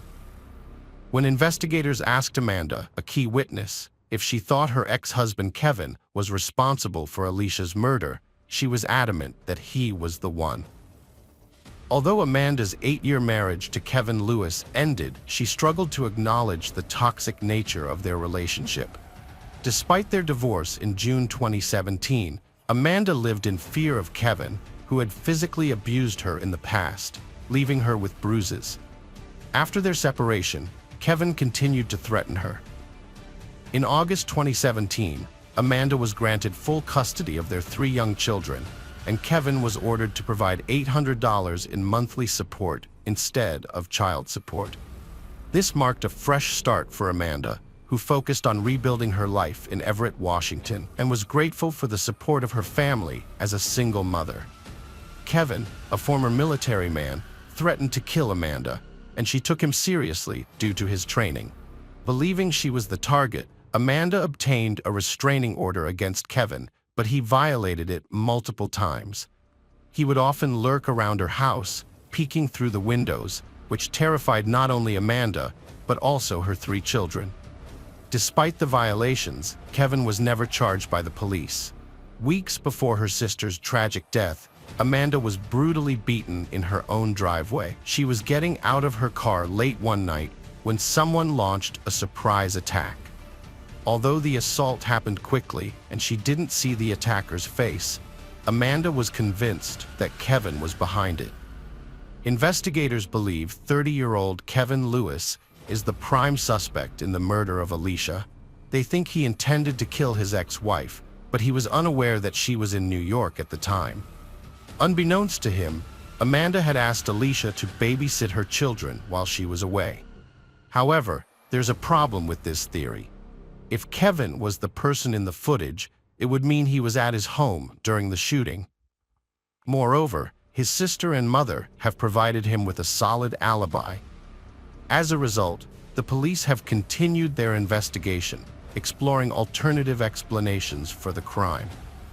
They returned to Amanda's house to re-examine the crime scene and track the path of the bullets. The investigation revealed that Alicia was shot when the door was only partially open. The shooter fired at least 7 shots from outside the house, which entered the interior. The evidence suggests that the shooter stood next to the garage and fired, then moved towards the door and fired again from inside. The medical examiner determined that Alicia died from multiple gunshot wounds to the head and torso, with 5 shots hitting her. 2 of the wounds showed signs of gunpowder residue, indicating close-range shots. While the examiner couldn't determine the exact order of the 5 shots, they believe the last 2 head wounds were likely the final 2 inflicted. Furthermore, experts concluded that the 7 shell casings found at the scene came from the same gun. Alicia's head wounds were caused by close-range bullet shots. The investigators explored the possibility of a personal motive behind her murder, but found no evidence to support this theory. The shell casings discovered at the crime scene were a rare Russian-made brand called Tul ammo, which gave the police hope of tracing the seller and buyer. The police learned that Walmart had sold the 9mm Tul ammo cartridges and had CCTV footage of the purchase. Upon reviewing the footage recorded 2 days before Alicia's death, they initially suspected Kevin Lewis as the buyer. However, the footage revealed a different person who paid using a credit card. The police identified this individual, but found no connection to Kevin Lewis, Alicia, or the nanny. The investigation thus required new leads and evidence. Amanda was questioned by investigators about her relationship with Kevin. She revealed that their relationship started well, but Kevin eventually became aggressive and violent, leading to their divorce, a restraining order, and Amanda gaining full custody of their children. Despite this, Amanda believed that she was the intended target of the shooting that killed Alicia, not Alicia herself. She suspected that Lewis had orchestrated the attack, but investigators knew that Kevin was at home at the time of the shooting. Upon re-examining the footage from the night of Alicia's death, investigators noticed something they had previously overlooked. The low-quality recording showed Kevin leaving his house and getting into the back seat of a car behind the driver. This raised questions, as most people would typically sit in the front passenger seat. The likely explanation was that someone else was already sitting in the front passenger seat, meaning there were probably 2 people in the car by the time it arrived at Kevin's house. This new evidence didn't directly link Kevin to Alicia's death, but it did contribute to the growing case against him for attacking his ex-wife Amanda. In November 2018, Kevin was arrested and later sentenced to 3 years in prison. Over a year had passed since Alicia's tragic death, yet her case remained a mystery. However, a breakthrough finally came in 2019 when the police station received a crucial call from a woman with vital information. The caller claimed to have met a girl named Angelica at a party in nearby Spokane, who boasted about being hired to commit a murder on York Road, the same road where Alicia was fatally shot. Although the police were initially skeptical, given the significant distance of 5 hours between Spokane and Everett. According to the caller, Angelica had proudly shared details about how she and her boyfriend were involved in the crime. Alexis Hale, alias Angelica, claimed a woman was fatally shot in the head, saying the killer was hired by the children's father and mistakenly targeted the wrong person. Police were interested in her detailed knowledge of the case. They discovered her true identity, found social media photos of her with a 9mm pistol and videos featuring her boyfriend, Jadon Phelps. A video posted by Alexis on the night of the murder helped investigators pinpoint her location, about 10 minutes from Kevin Lewis's house. Jadon boasted about a large sum of money on social media, leading police to discover his connection to Kevin through his aunt. With this evidence, they made an arrest. The first person to be taken into custody was Alexis Hale, who protested loudly, claiming she was only 17 and couldn't be arrested. However, she knew why she was being arrested and demanded a lawyer. Police arrested Jadon Phelps, analyzing his and Hale's phone records, showing they drove from Spokane to Everett to commit the shooting. Security footage from Lewis's neighbors revealed someone in a white top leaving and returning around the time of the crime. Lewis was wearing a white top when questioned. Phelps, in custody, revealed Kevin Lewis hired him and Hale and led police through the crime scene, pointing out the door and corner. He stood where he was positioned during the crime, reenacting the events, and admitted to shooting at the door when it opened slightly, then firing 2 more shots before fleeing. Kevin Lewis was already in jail for a crime when he was arrested and charged with aggravated murder with a firearm, conspiracy to commit murder, and solicitation to commit murder in connection with the September 2017 death of Alicia. In July 2020, 20-year-old Phelps pleaded guilty to premeditated first-degree murder and was sentenced to 31 years in prison. His co-defendant, 18-year-old Hale, also pleaded guilty to the same charge and received a 15-year sentence. During the trial, Phelps testified that he committed the crime for financial gain and to increase his reputation on the streets. He used the money Lewis paid him to get tattoos, purchase a pair of Timberland boots, and buy a Ferragamo belt buckle. Phelps claimed that his former girlfriend had obtained the gun used in the crime from a family member, and he had given her $200. Lewis pleaded not guilty and faced trial. Prosecutors alleged he paid $2,400 to his cousin and girlfriend to kill his ex-wife, but they mistakenly targeted Alicia. Lewis directed them to the address, claiming he didn't know the target. Phelps and Hale exited their vehicle, with Phelps stopping near the garage and Hale knocking on the door. As Alicia opened it, Phelps fired multiple shots, eventually walking up to the porch, and they fled. They returned, fearing they left a glove, but saw police and drove away. Finally, Judge Thompson also ordered Lewis to no longer have any contact with his ex-wife, his children, and Phelps and Hale for the rest of his life. Records indicate that he remains incarcerated at the Washington State Penitentiary in Walla Walla County. Hello friends, welcome to our channel. Today we're going to take a look at another horrible case with you, the case of Brandon Duran. Brandon Duran was born in 1980 in San Diego, California, to a father who was a passionate motorcyclist and a former member of the Bandidos Motorcycle Club, considered a criminal organization by the FBI.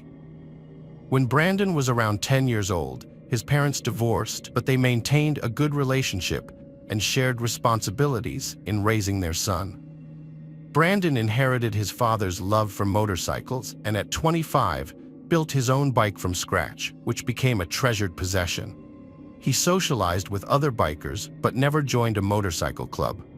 However, his life took a dramatic turn when his father unexpectedly passed away in April 2005, plunging Brandon into depression. To overcome his grief, Brandon decided to make a change in his life and embarked on a road trip to Las Vegas on his motorcycle. During his year-long stay in Vegas, he met Amber Andrews, 24, and they fell deeply in love. Their whirlwind romance led to marriage just 2 months later, and Amber became pregnant soon after. In December 2006, Amber gave birth to their son, Brando. The arrival of his son marked a significant transformation in Brandon's life. He became a devoted father and husband, prioritizing his family over his personal interests and securing a high-paying job. Amber failed to prioritize her new role as a mother, instead continuing to frequent biker gatherings and parties. This led to a rapid deterioration in the young family's relationships, with fights becoming increasingly common. The inevitable outcome was divorce, filed just 4 years after their wedding. Brandon was granted full custody of their child due to his ability to provide for himself and his son, unlike Amber. After the divorce was finalized in 2010, Amber returned to her hometown in Oklahoma, while Brandon went back to San Diego with their son. There, he was reunited with his family, who helped him raise his child. As time passed, Brandon's emotional wounds from the failed marriage began to heal, and he became optimistic about the future. However, in the summer of 2012, Amber unexpectedly showed up at his doorstep, asking for a second chance at their relationship. Brandon's long-suppressed feelings resurfaced, and he chose to believe in Amber's sincerity, agreeing to give their relationship another try. With their son Brando set to start kindergarten in September, Amber requested that the three of them visit her parents in Oklahoma, who were eager to see their grandson. Brandon consented, and they began preparing for the trip, planning to stay in Oklahoma for about a week. A few days before Brandon, Amber and their son were due to return to San Diego, Van Emblem reached out to the Oklahoma State Bureau of Investigation. He reported that his friend and employer, 30-year-old Justin Hammer from Garvin County, had asked for his help in disposing of a body, claiming it was that of Brandon Duran. The Oklahoma State Bureau of Investigation alerted the local sheriff, who immediately visited Hammer's ranch with his assistant.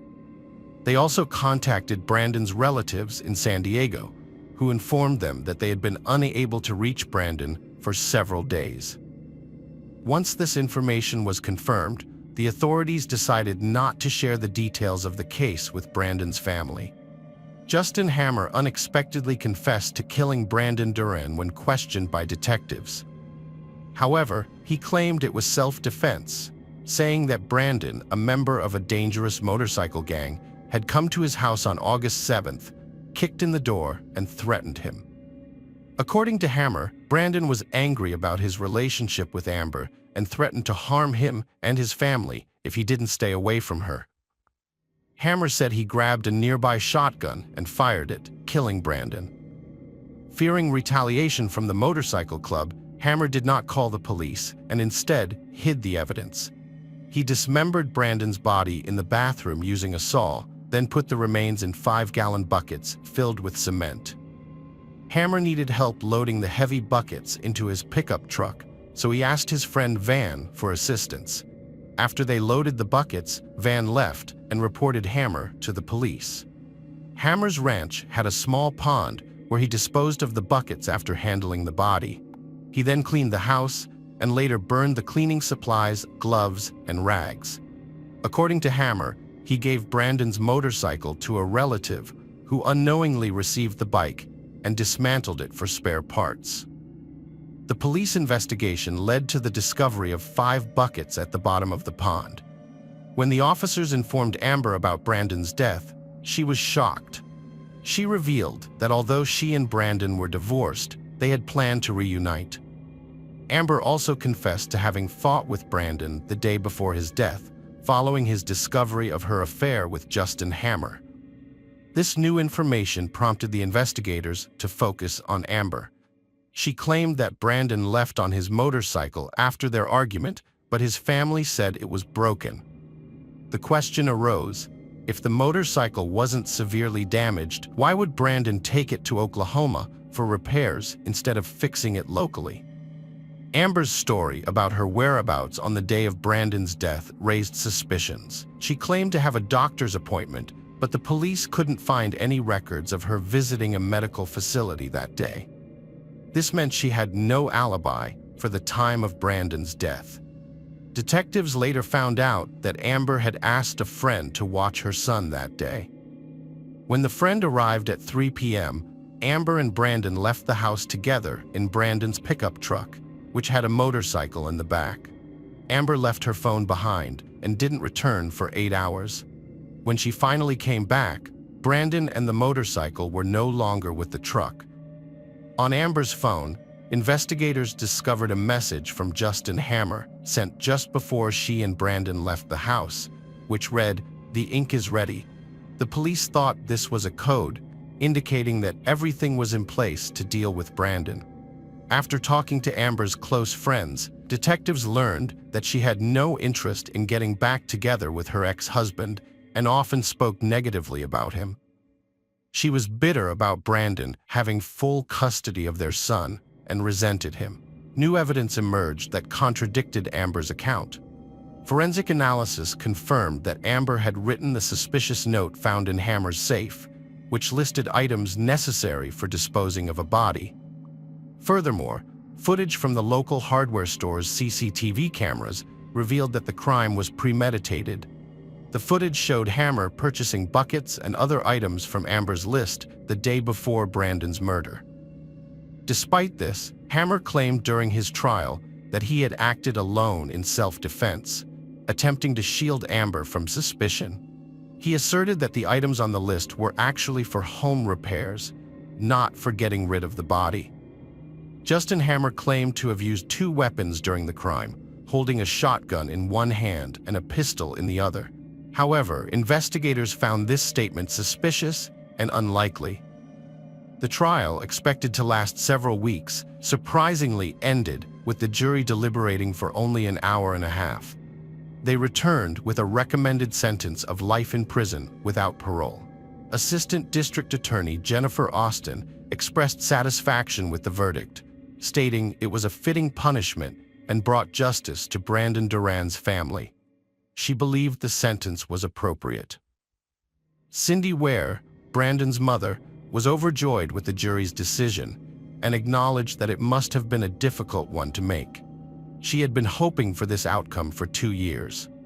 In October 2014, Justin Hammer was formally sentenced to life in prison without parole. 2 months later, his wife Amber was arrested and charged with first-degree murder of her ex-husband, desecrating his remains, and conspiracy to commit a felony. Despite pleading not guilty, Amber was denied bail. Amber sat in the courtroom, handcuffed and dressed in a light purple inmate suit, expressing frustration that it had taken 32 months to be reunited with her son. She had only just been allowed to return home to him a month prior, and she was desperate to stay with him until the trial. However, District Judge Jeff Virgin of Norman, Oklahoma, denied her request for bail, agreeing with the prosecution's argument that the seriousness of the allegations against her made her a flight risk. The trial, which began in the spring of 2017, was a long time coming. Over 2 years had passed since Amber was charged. She maintained her innocence, with her lawyers claiming she was not present at the crime scene. Conversely, prosecutors Christy Miller and Jennifer Austin argued that Andrews had the strongest motive to kill Brandon Duran. Miller testified that Amber Andrews was the only person with a motive to want him gone, as she needed him to disappear in order to regain custody of their son. According to Miller, Amber had a strong reason to want him out of the way, and Hammer had a place where the crime could be committed. They thought they had come up with the perfect plan. The prosecutor explained that Amber's motive was to get rid of Duran so she could regain custody of their young son. He pointed out that Amber had been absent from home for 8 hours on the day of Brandon's death, and there was no evidence to support her alibi. The prosecutor suggested that Amber had helped Hammer get rid of the body and clean up the house, neglecting her parental responsibilities in the process. However, the defense attorney, Jay Mendros, argued that the prosecutor's office had not provided any evidence linking Amber to the crime.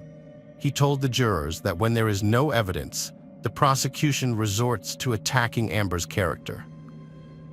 According to Mendros, the state's case was based on a theory, but there was no concrete evidence to support it. Mendros claimed that Amber was not capable of planning a murder, and that Justin, who was afraid of losing her, had committed the crime. Mendros described the situation as a recipe for disaster, with Duran visiting Oklahoma to rekindle his romance with Amber, while Hammer, who had been Amber's boyfriend for a year, feared losing her to Duran.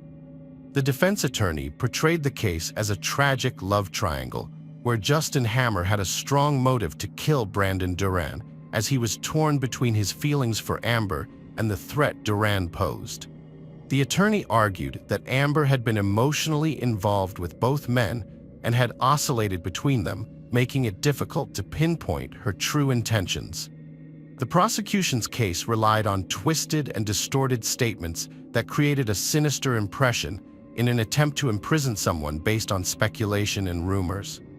The attorney emphasized that, in the American justice system, people are not convicted on assumptions. There must be concrete evidence, and in this case, there was none to suggest that Amber was a co-conspirator or a murderer. Justin Hammer had confessed to the murder, taking full responsibility for the crime. However, during the trial, it was Amber Andrews who was found guilty of the crime. The jurors delivered a guilty verdict after hearing closing arguments, recommending a life sentence for the 35-year-old. Amber appeared in court on June 12, 2017, seemingly in a good mood, awaiting sentencing. Brandon's mother, Cindy Ware, took the stand, overcome with emotion, to share how her son's murder had impacted her and her grandson, Brando. Cindy placed a photo of Duran next to the stand and expressed how Amber had shattered all her dreams. She stated that Brandon's only wish was to be with his family, and Amber had brutally taken that away from him.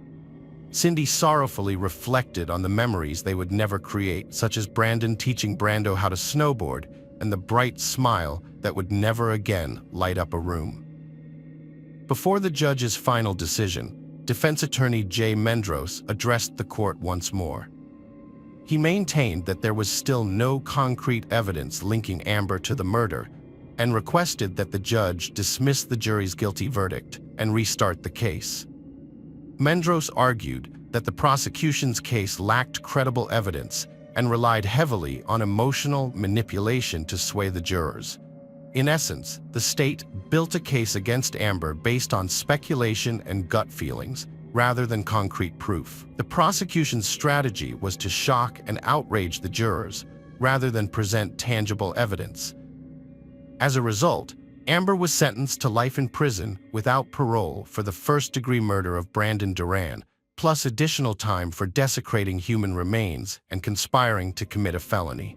Meanwhile, Justin Hammer is currently serving his sentence at the Oklahoma State Penitentiary in McAlester, Oklahoma, while Amber Andrews is incarcerated at the Mabel Bassett Correctional Center in McLeod, Oklahoma. Brandon Duran has been in the care of the Oklahoma Department of Human Services since August 7, 2012, living with a foster family. In January 2013, Brando was finally allowed to return to San Diego to live with his grandmother, Cindy, after a long and difficult court battle. However, this was not the end of the fight. It took Cindy 5 more years to gain full legal custody of Brando.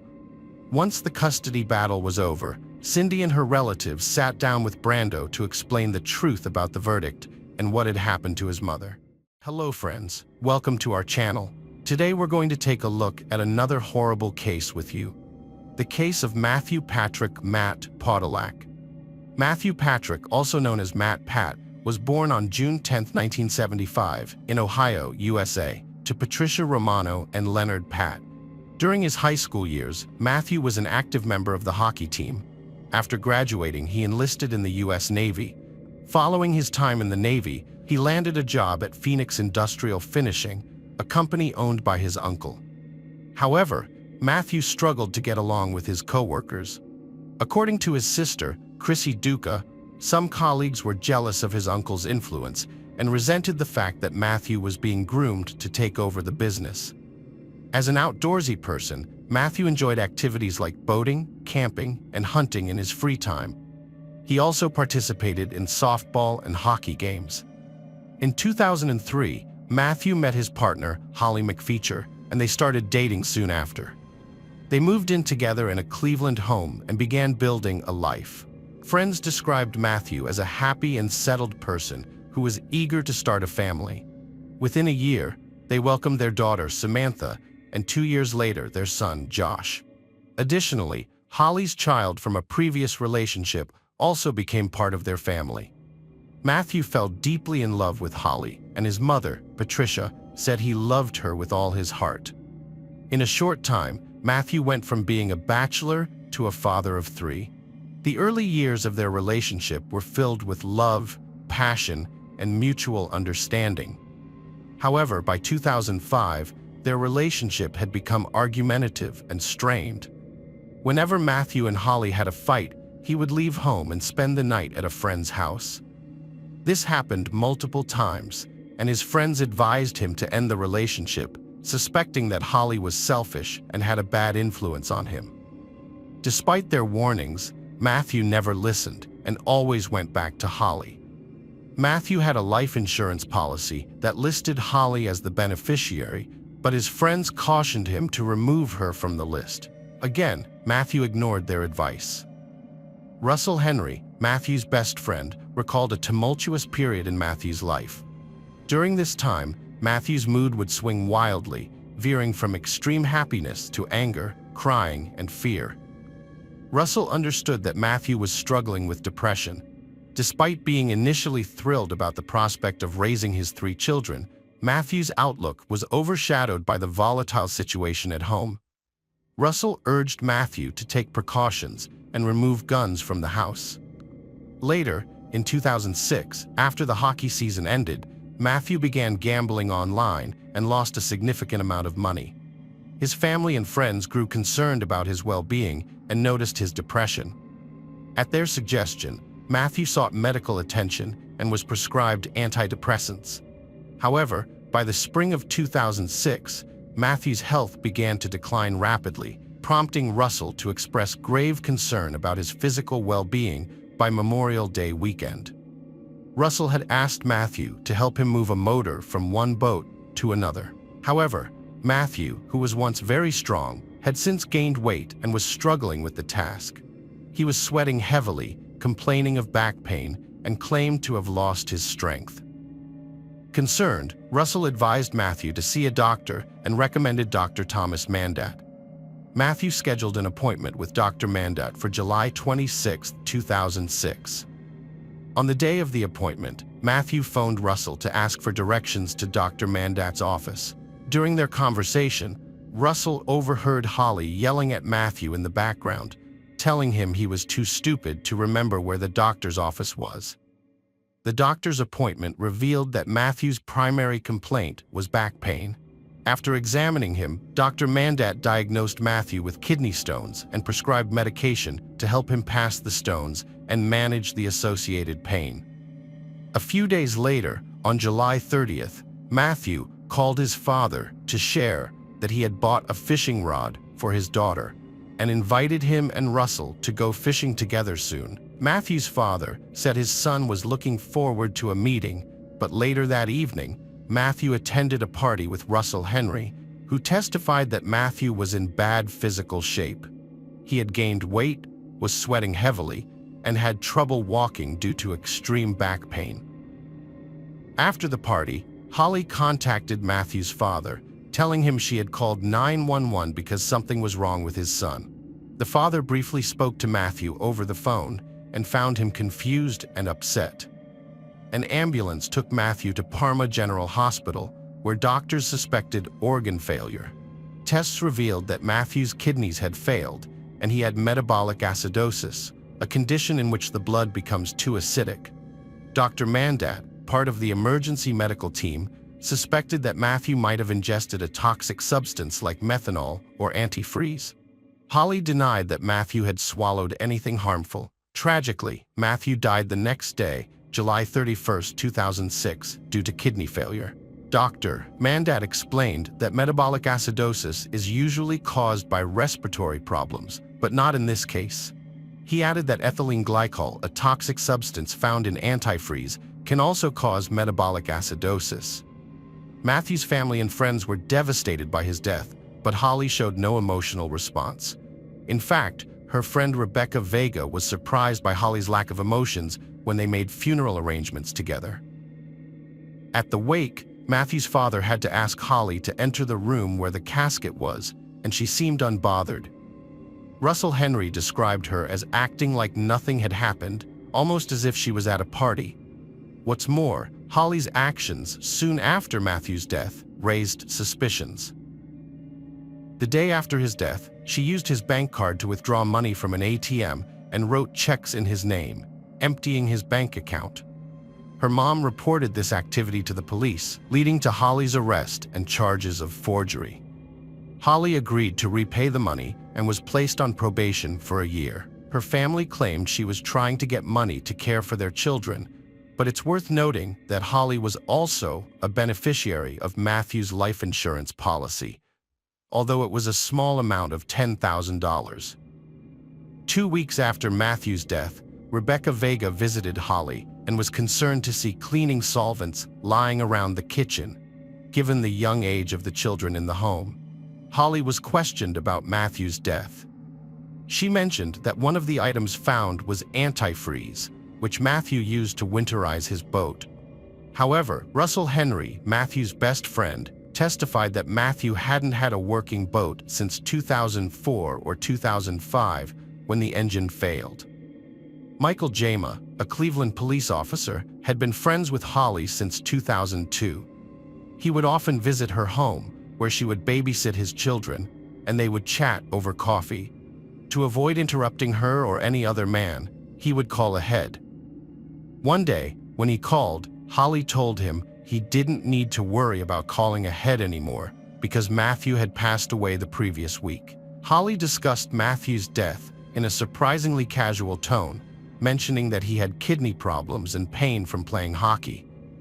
Her casual demeanor came across as insensitive and heartless, Michael recalled. After Matthew's death, Holly removed all of his belongings from the house. She gave his computer to a friend to delete certain content, and then cut up his clothes to make a quilt, leaving his father and brother with no mementos of him. 6 weeks after Matthew's death, Holly began a romantic relationship with Charles Lipham, a police officer from Cleveland. Initially, she told Charles that her ex-boyfriend Matthew had died from kidney failure. However, she later changed her story. When the autopsy results were released in January 2007, they revealed that Matthew's body contained a large amount of ethylene glycol, a key ingredient in antifreeze. After learning this, Holly speculated to Charles that Matthew might have intentionally taken the substance to end his own life. The autopsy report revealed that Matthew died from chronic ethylene glycol intoxication, but the coroner was unable to determine whether his death was intentional or accidental. Holly gave conflicting accounts of Matthew's death to different people, claiming she didn't know what antifreeze was and telling one friend that Matthew died in an industrial accident. She also suggested that a colleague might have poisoned him out of envy. However, Matthew's family suspected that the killer might be someone close to home, citing Holly's apparent lack of emotion at the funeral, despite claiming to have cried in the car beforehand. During their investigation, detectives found 2 bottles of antifreeze in the garage of Holly's home, which was documented in the police report. Holly later started dating Jameson Kennedy, a man with a criminal history and substance abuse issues, but she kept the details of Matthew's death secret from him. One night in September 2008, Holly became emotional while drinking with Jameson and began talking about Matthew, revealing previously undisclosed information. Holly broke down in tears and expressed her desire to escape her problems and leave Cleveland. She revealed her regret over a past event. When Jameson asked what was bothering her, Holly made a shocking confession. She had spiked Matthew's drinks, which eventually led to his death over time. However, Jameson wasn't convinced of her sincerity. He sought the counsel of his lawyer friend, Santiago Feliciano, and shared Holly's admission with him. Santiago advised Jameson to report the information to the authorities if he believed it to be true. Jameson then contacted Holly to discuss her confession, unaware to her that their conversation was being recorded. He hoped she would reiterate her claim about causing Matthew's death, but instead, Holly vehemently denied ever harming him. Holly denied putting anything in Matthew's drink, saying she never mentioned such a thing to Jameson. However, their relationship began to deteriorate as Jameson suspected she had cheated on him. On November 8, 2008, Jameson went to Holly's house to confront her. Feeling scared, Holly called the police. When they arrived, Jameson attacked them and was arrested for assault. He was later found guilty and sentenced to 10 years in prison. After his arrest, Jameson told the police that Holly had confessed to him about her involvement in Matthew's death. This new information led the police to reopen the case, which had stalled since the 2007 autopsy report. The investigation was reinvigorated as more evidence pointed to Holly's involvement in Matthew's death. Dr. Galita conducted the autopsy on Matthew Pat's body. 6 months after the autopsy, Dr. Galita issued a report detailing his findings, which was co-signed by then-County Coroner Dr. Elizabeth Balge. The report concluded that Matthew died from chronic ethylene glycol intoxication, but the manner of death remained unknown. Dr. Galita explained that the ingested ethylene glycol entered Matthew's bloodstream and then his liver, where it was rapidly broken down by alcohol dehydrogenase. This process transformed the ethylene glycol into oxalate, which then combined with calcium to form calcium oxalate crystals. Notably, Matthew's kidneys contained an extremely large amount of these crystals. Dr. Galita's testimony revealed that Matthew's flank pain, which started on May 20, 2006, was caused by kidney crystals. During the examination, Dr. Galita found not only kidney damage, but also signs of the kidneys trying to heal. Further examination showed that Matthew had crystals in his heart and brain.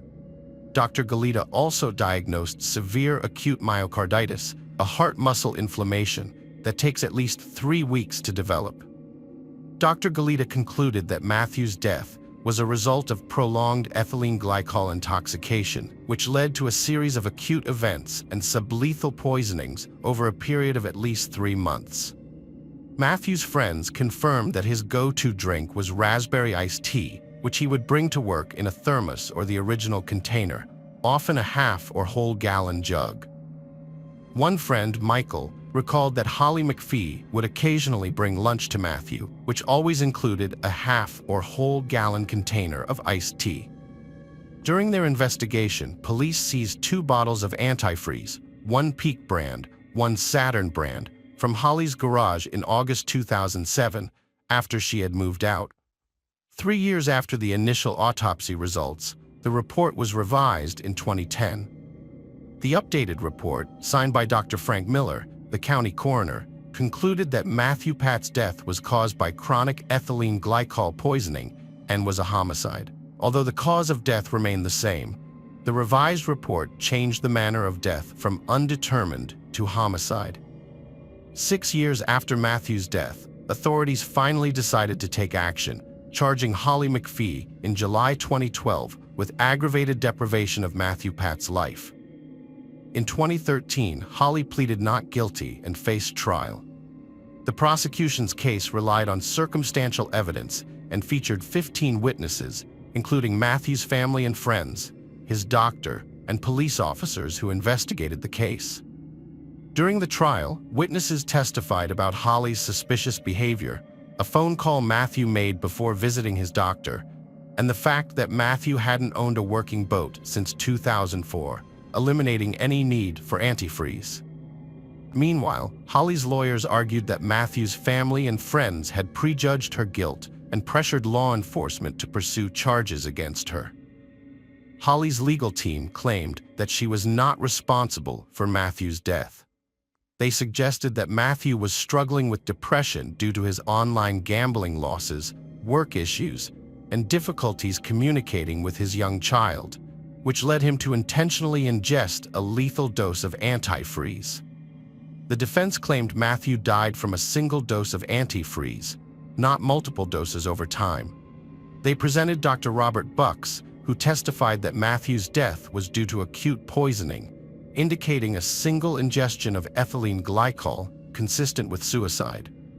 Dr. Bucks disagreed with Dr. Galita's myocarditis diagnosis, instead believing Matthew had a heart attack. He added that myocarditis can occur independently of ethylene glycol poisoning, and flank pain isn't a typical symptom. Dr. Bucks claimed kidney stones aren't related to ethylene glycol poisoning, but the state presented contradictory evidence. Matthew struggled with depression, but was committed to being a good father. Jamison Kennedy testified that Holly confessed to mixing something into Matthew's drinks, but Holly denied it. Kennedy's credibility was questionable, but Sergeant Quinn confirmed Kennedy's statement was made when Matthew's cause of death was unknown. The jury delivered a guilty verdict on August 28, 2013, sentencing Holly to life in prison with parole possible after 30 years. The case relied on circumstantial evidence and witness testimony. Hello, friends. Welcome to our channel. Today we're going to take a look at another horrible case with you. The case of Rebecca Payne. Rebecca Charlotte Payne was born on April 19, 1986, in New Milford, Connecticut, to Virginia and Nicholas Payne. She grew up as an only child and graduated from New Milford High School in 2004, where she was active in sports, playing field hockey, track, and tennis. After high school, Rebecca pursued a degree in athletic training at Northeastern University in Boston. The 5-year program focused on preventing and treating athletic injuries. During her 4th year, she became a leader on campus, serving on the Dean's Council and as president of the athletic training club. Rebecca was known for her friendly and outgoing personality, making it easy for her to connect with people from all walks of life. She was always willing to lend a helping hand, which earned her many friends. Her life was tragically cut short when she was found dead in May 2008. The news shocked her friends and left them wondering who could have committed such a heinous crime. The police investigation revealed that there were no signs of forced entry at her home, suggesting that Rebecca may have known her killer and possibly let them in voluntarily. Rebecca's apartment, situated on the 3rd floor, consisted of 2 bedrooms. One of these rooms was where Rebecca lay face down on the floor, lifeless. The trail of blood leading from the living room to this bedroom suggested that the attack had occurred in the living room. This theory was later confirmed by forensic experts who found casings at the scene and determined that Rebecca had been shot 5 times. The bloodstains in the apartment indicated that Rebecca was initially conscious and managed to crawl to the bedroom, but her strength eventually gave out. The detective's task was to identify the person responsible for such brutality. They quickly ruled out the possibility of a theft gone wrong, as Rebecca's valuables remained untouched. The apartment was in disarray, with scattered belongings. However, the detectives suspected that the perpetrator intentionally created this mess to mislead them. Alternatively, the mess could have been a result of Rebecca's struggle to resist her attacker. During the investigation, officers noticed that both the balcony door and the front door were open. Furthermore, signs in the 2nd bedroom indicated that someone else had lived there. After speaking with the apartment manager, they discovered Rebecca didn't live alone, but shared an apartment with a fellow student. This new information led the police to search for the student. The police also questioned everyone living in Parker Hill Apartments, trying to find any leads. The attack on Rebecca was loud and brutal, with 5 gunshot wounds. It was surprising that many residents heard a woman screaming and gunshots between 3 and 4 a.m., but none of them called the police. This lack of action is known as the bystander effect, or Genovese syndrome, a psychological phenomenon where individuals are less likely to help a victim when others are present. During the police investigation, a 1st-floor resident reported seeing a black SUV approach the building on the night of the crime, although he couldn't see the license plates or who got out due to the darkness. The apartment complex had security cameras both inside and outside, which may have captured evidence of the crime. Investigating Rebecca's murder, detectives sought CCTV footage from the building to aid their inquiry. They requested the footage from the building manager, but he revealed that the cameras only operated in real time, and recording required a video cassette and manual activation. Unfortunately, no one had recorded the footage. This discovery led investigators to suspect the building manager, who had found Rebecca's body and had unrestricted access to her apartment as a resident of the building. They thought he might have taken advantage of the lack of surveillance to commit the crime, possibly under the cover of darkness. The police explored all avenues, and their suspicions about the manager intensified after a background check revealed his prior issues with the law related to illegal substances. Furthermore, another detail caught the police's attention. During their investigation, the police noticed dark red stains on the front door of the apartment complex manager's apartment. They collected a sample of the stain and sent it to the lab for analysis. Meanwhile, the manager was taken in for questioning at the police station. The investigators asked him numerous questions, trying to determine if he was hiding any information or if his story would change, but he denied any involvement in Rebecca Payne's death. The manager claimed he had spent the entire night in his apartment with his wife, and she corroborated his alibi when questioned by the police. However, the investigation was put on hold until the lab results came back. Once the report confirmed that the stains on the door were just paint, the manager was released due to lack of evidence. While reviewing video and photo evidence from the crime scene, detectives became interested in a specific card used to pay for public transportation in the Boston area. Since each use of the card was recorded in the system, including the location and time of use, the transit police provided the detectives with CCTV footage related to Rebecca's case. After examining the recordings, detectives discovered that the card had been used by Rebecca. Rebecca was walking home, calm and alone, with no one following her, so the initial footage didn't provide any leads in the case. A few days later, investigators obtained another surveillance video from a camera outside the hospital near the Parker Hill apartments. This recording showed a black SUV driving by at the same time as Rebecca's attack, matching the witness's description. Although the footage was poor quality and the license plate was not visible, they were able to identify the car as a Ford. The detectives then brought Rebecca's roommate in for questioning to determine if she had any connection to the incident. The woman was shocked by Rebecca's murder and cooperated with the investigators. She had a solid alibi, having moved in with her parents to study for an exam, which her parents confirmed. Although she was cleared of suspicion, she provided useful information. She revealed that Rebecca's boyfriend, Matt, had access to their apartment. The investigators wondered if Matt had a motive to kill Rebecca and contacted him. Matt claimed he had left Boston to live with his parents in New York State around the time of the attack. Although Matt seemed depressed by his girlfriend's death, the investigators were convinced it was an act. Matt's parents confirmed his alibi, but a phone record showed Matt had spoken to Rebecca on the phone around midnight, just hours before her death. But the investigation into Rebecca's murder hit a dead end after Matt was cleared due to cell tower evidence, placing him at his parents' house in New York State at the time of the crime. Years went by with no leads, leaving Rebecca's parents without answers about their daughter's tragic death. However, a breakthrough came in 2012 when the Boston police arrested Anthony White on drug trafficking charges. With a long prison sentence looming, White offered a deal. In exchange for a reduced sentence, he would reveal crucial details about the night Rebecca died. The investigators saw this as a potential break in the long-dormant case and agreed to the deal. After discussing it with the prosecutor, White recounted that on May 20, 2008, he received a call from Cornell Smith, a fellow drug dealer and acquaintance. Smith wanted to meet up and arrived at the designated location with their mutual friend Michael Balba, who was driving a black SUV.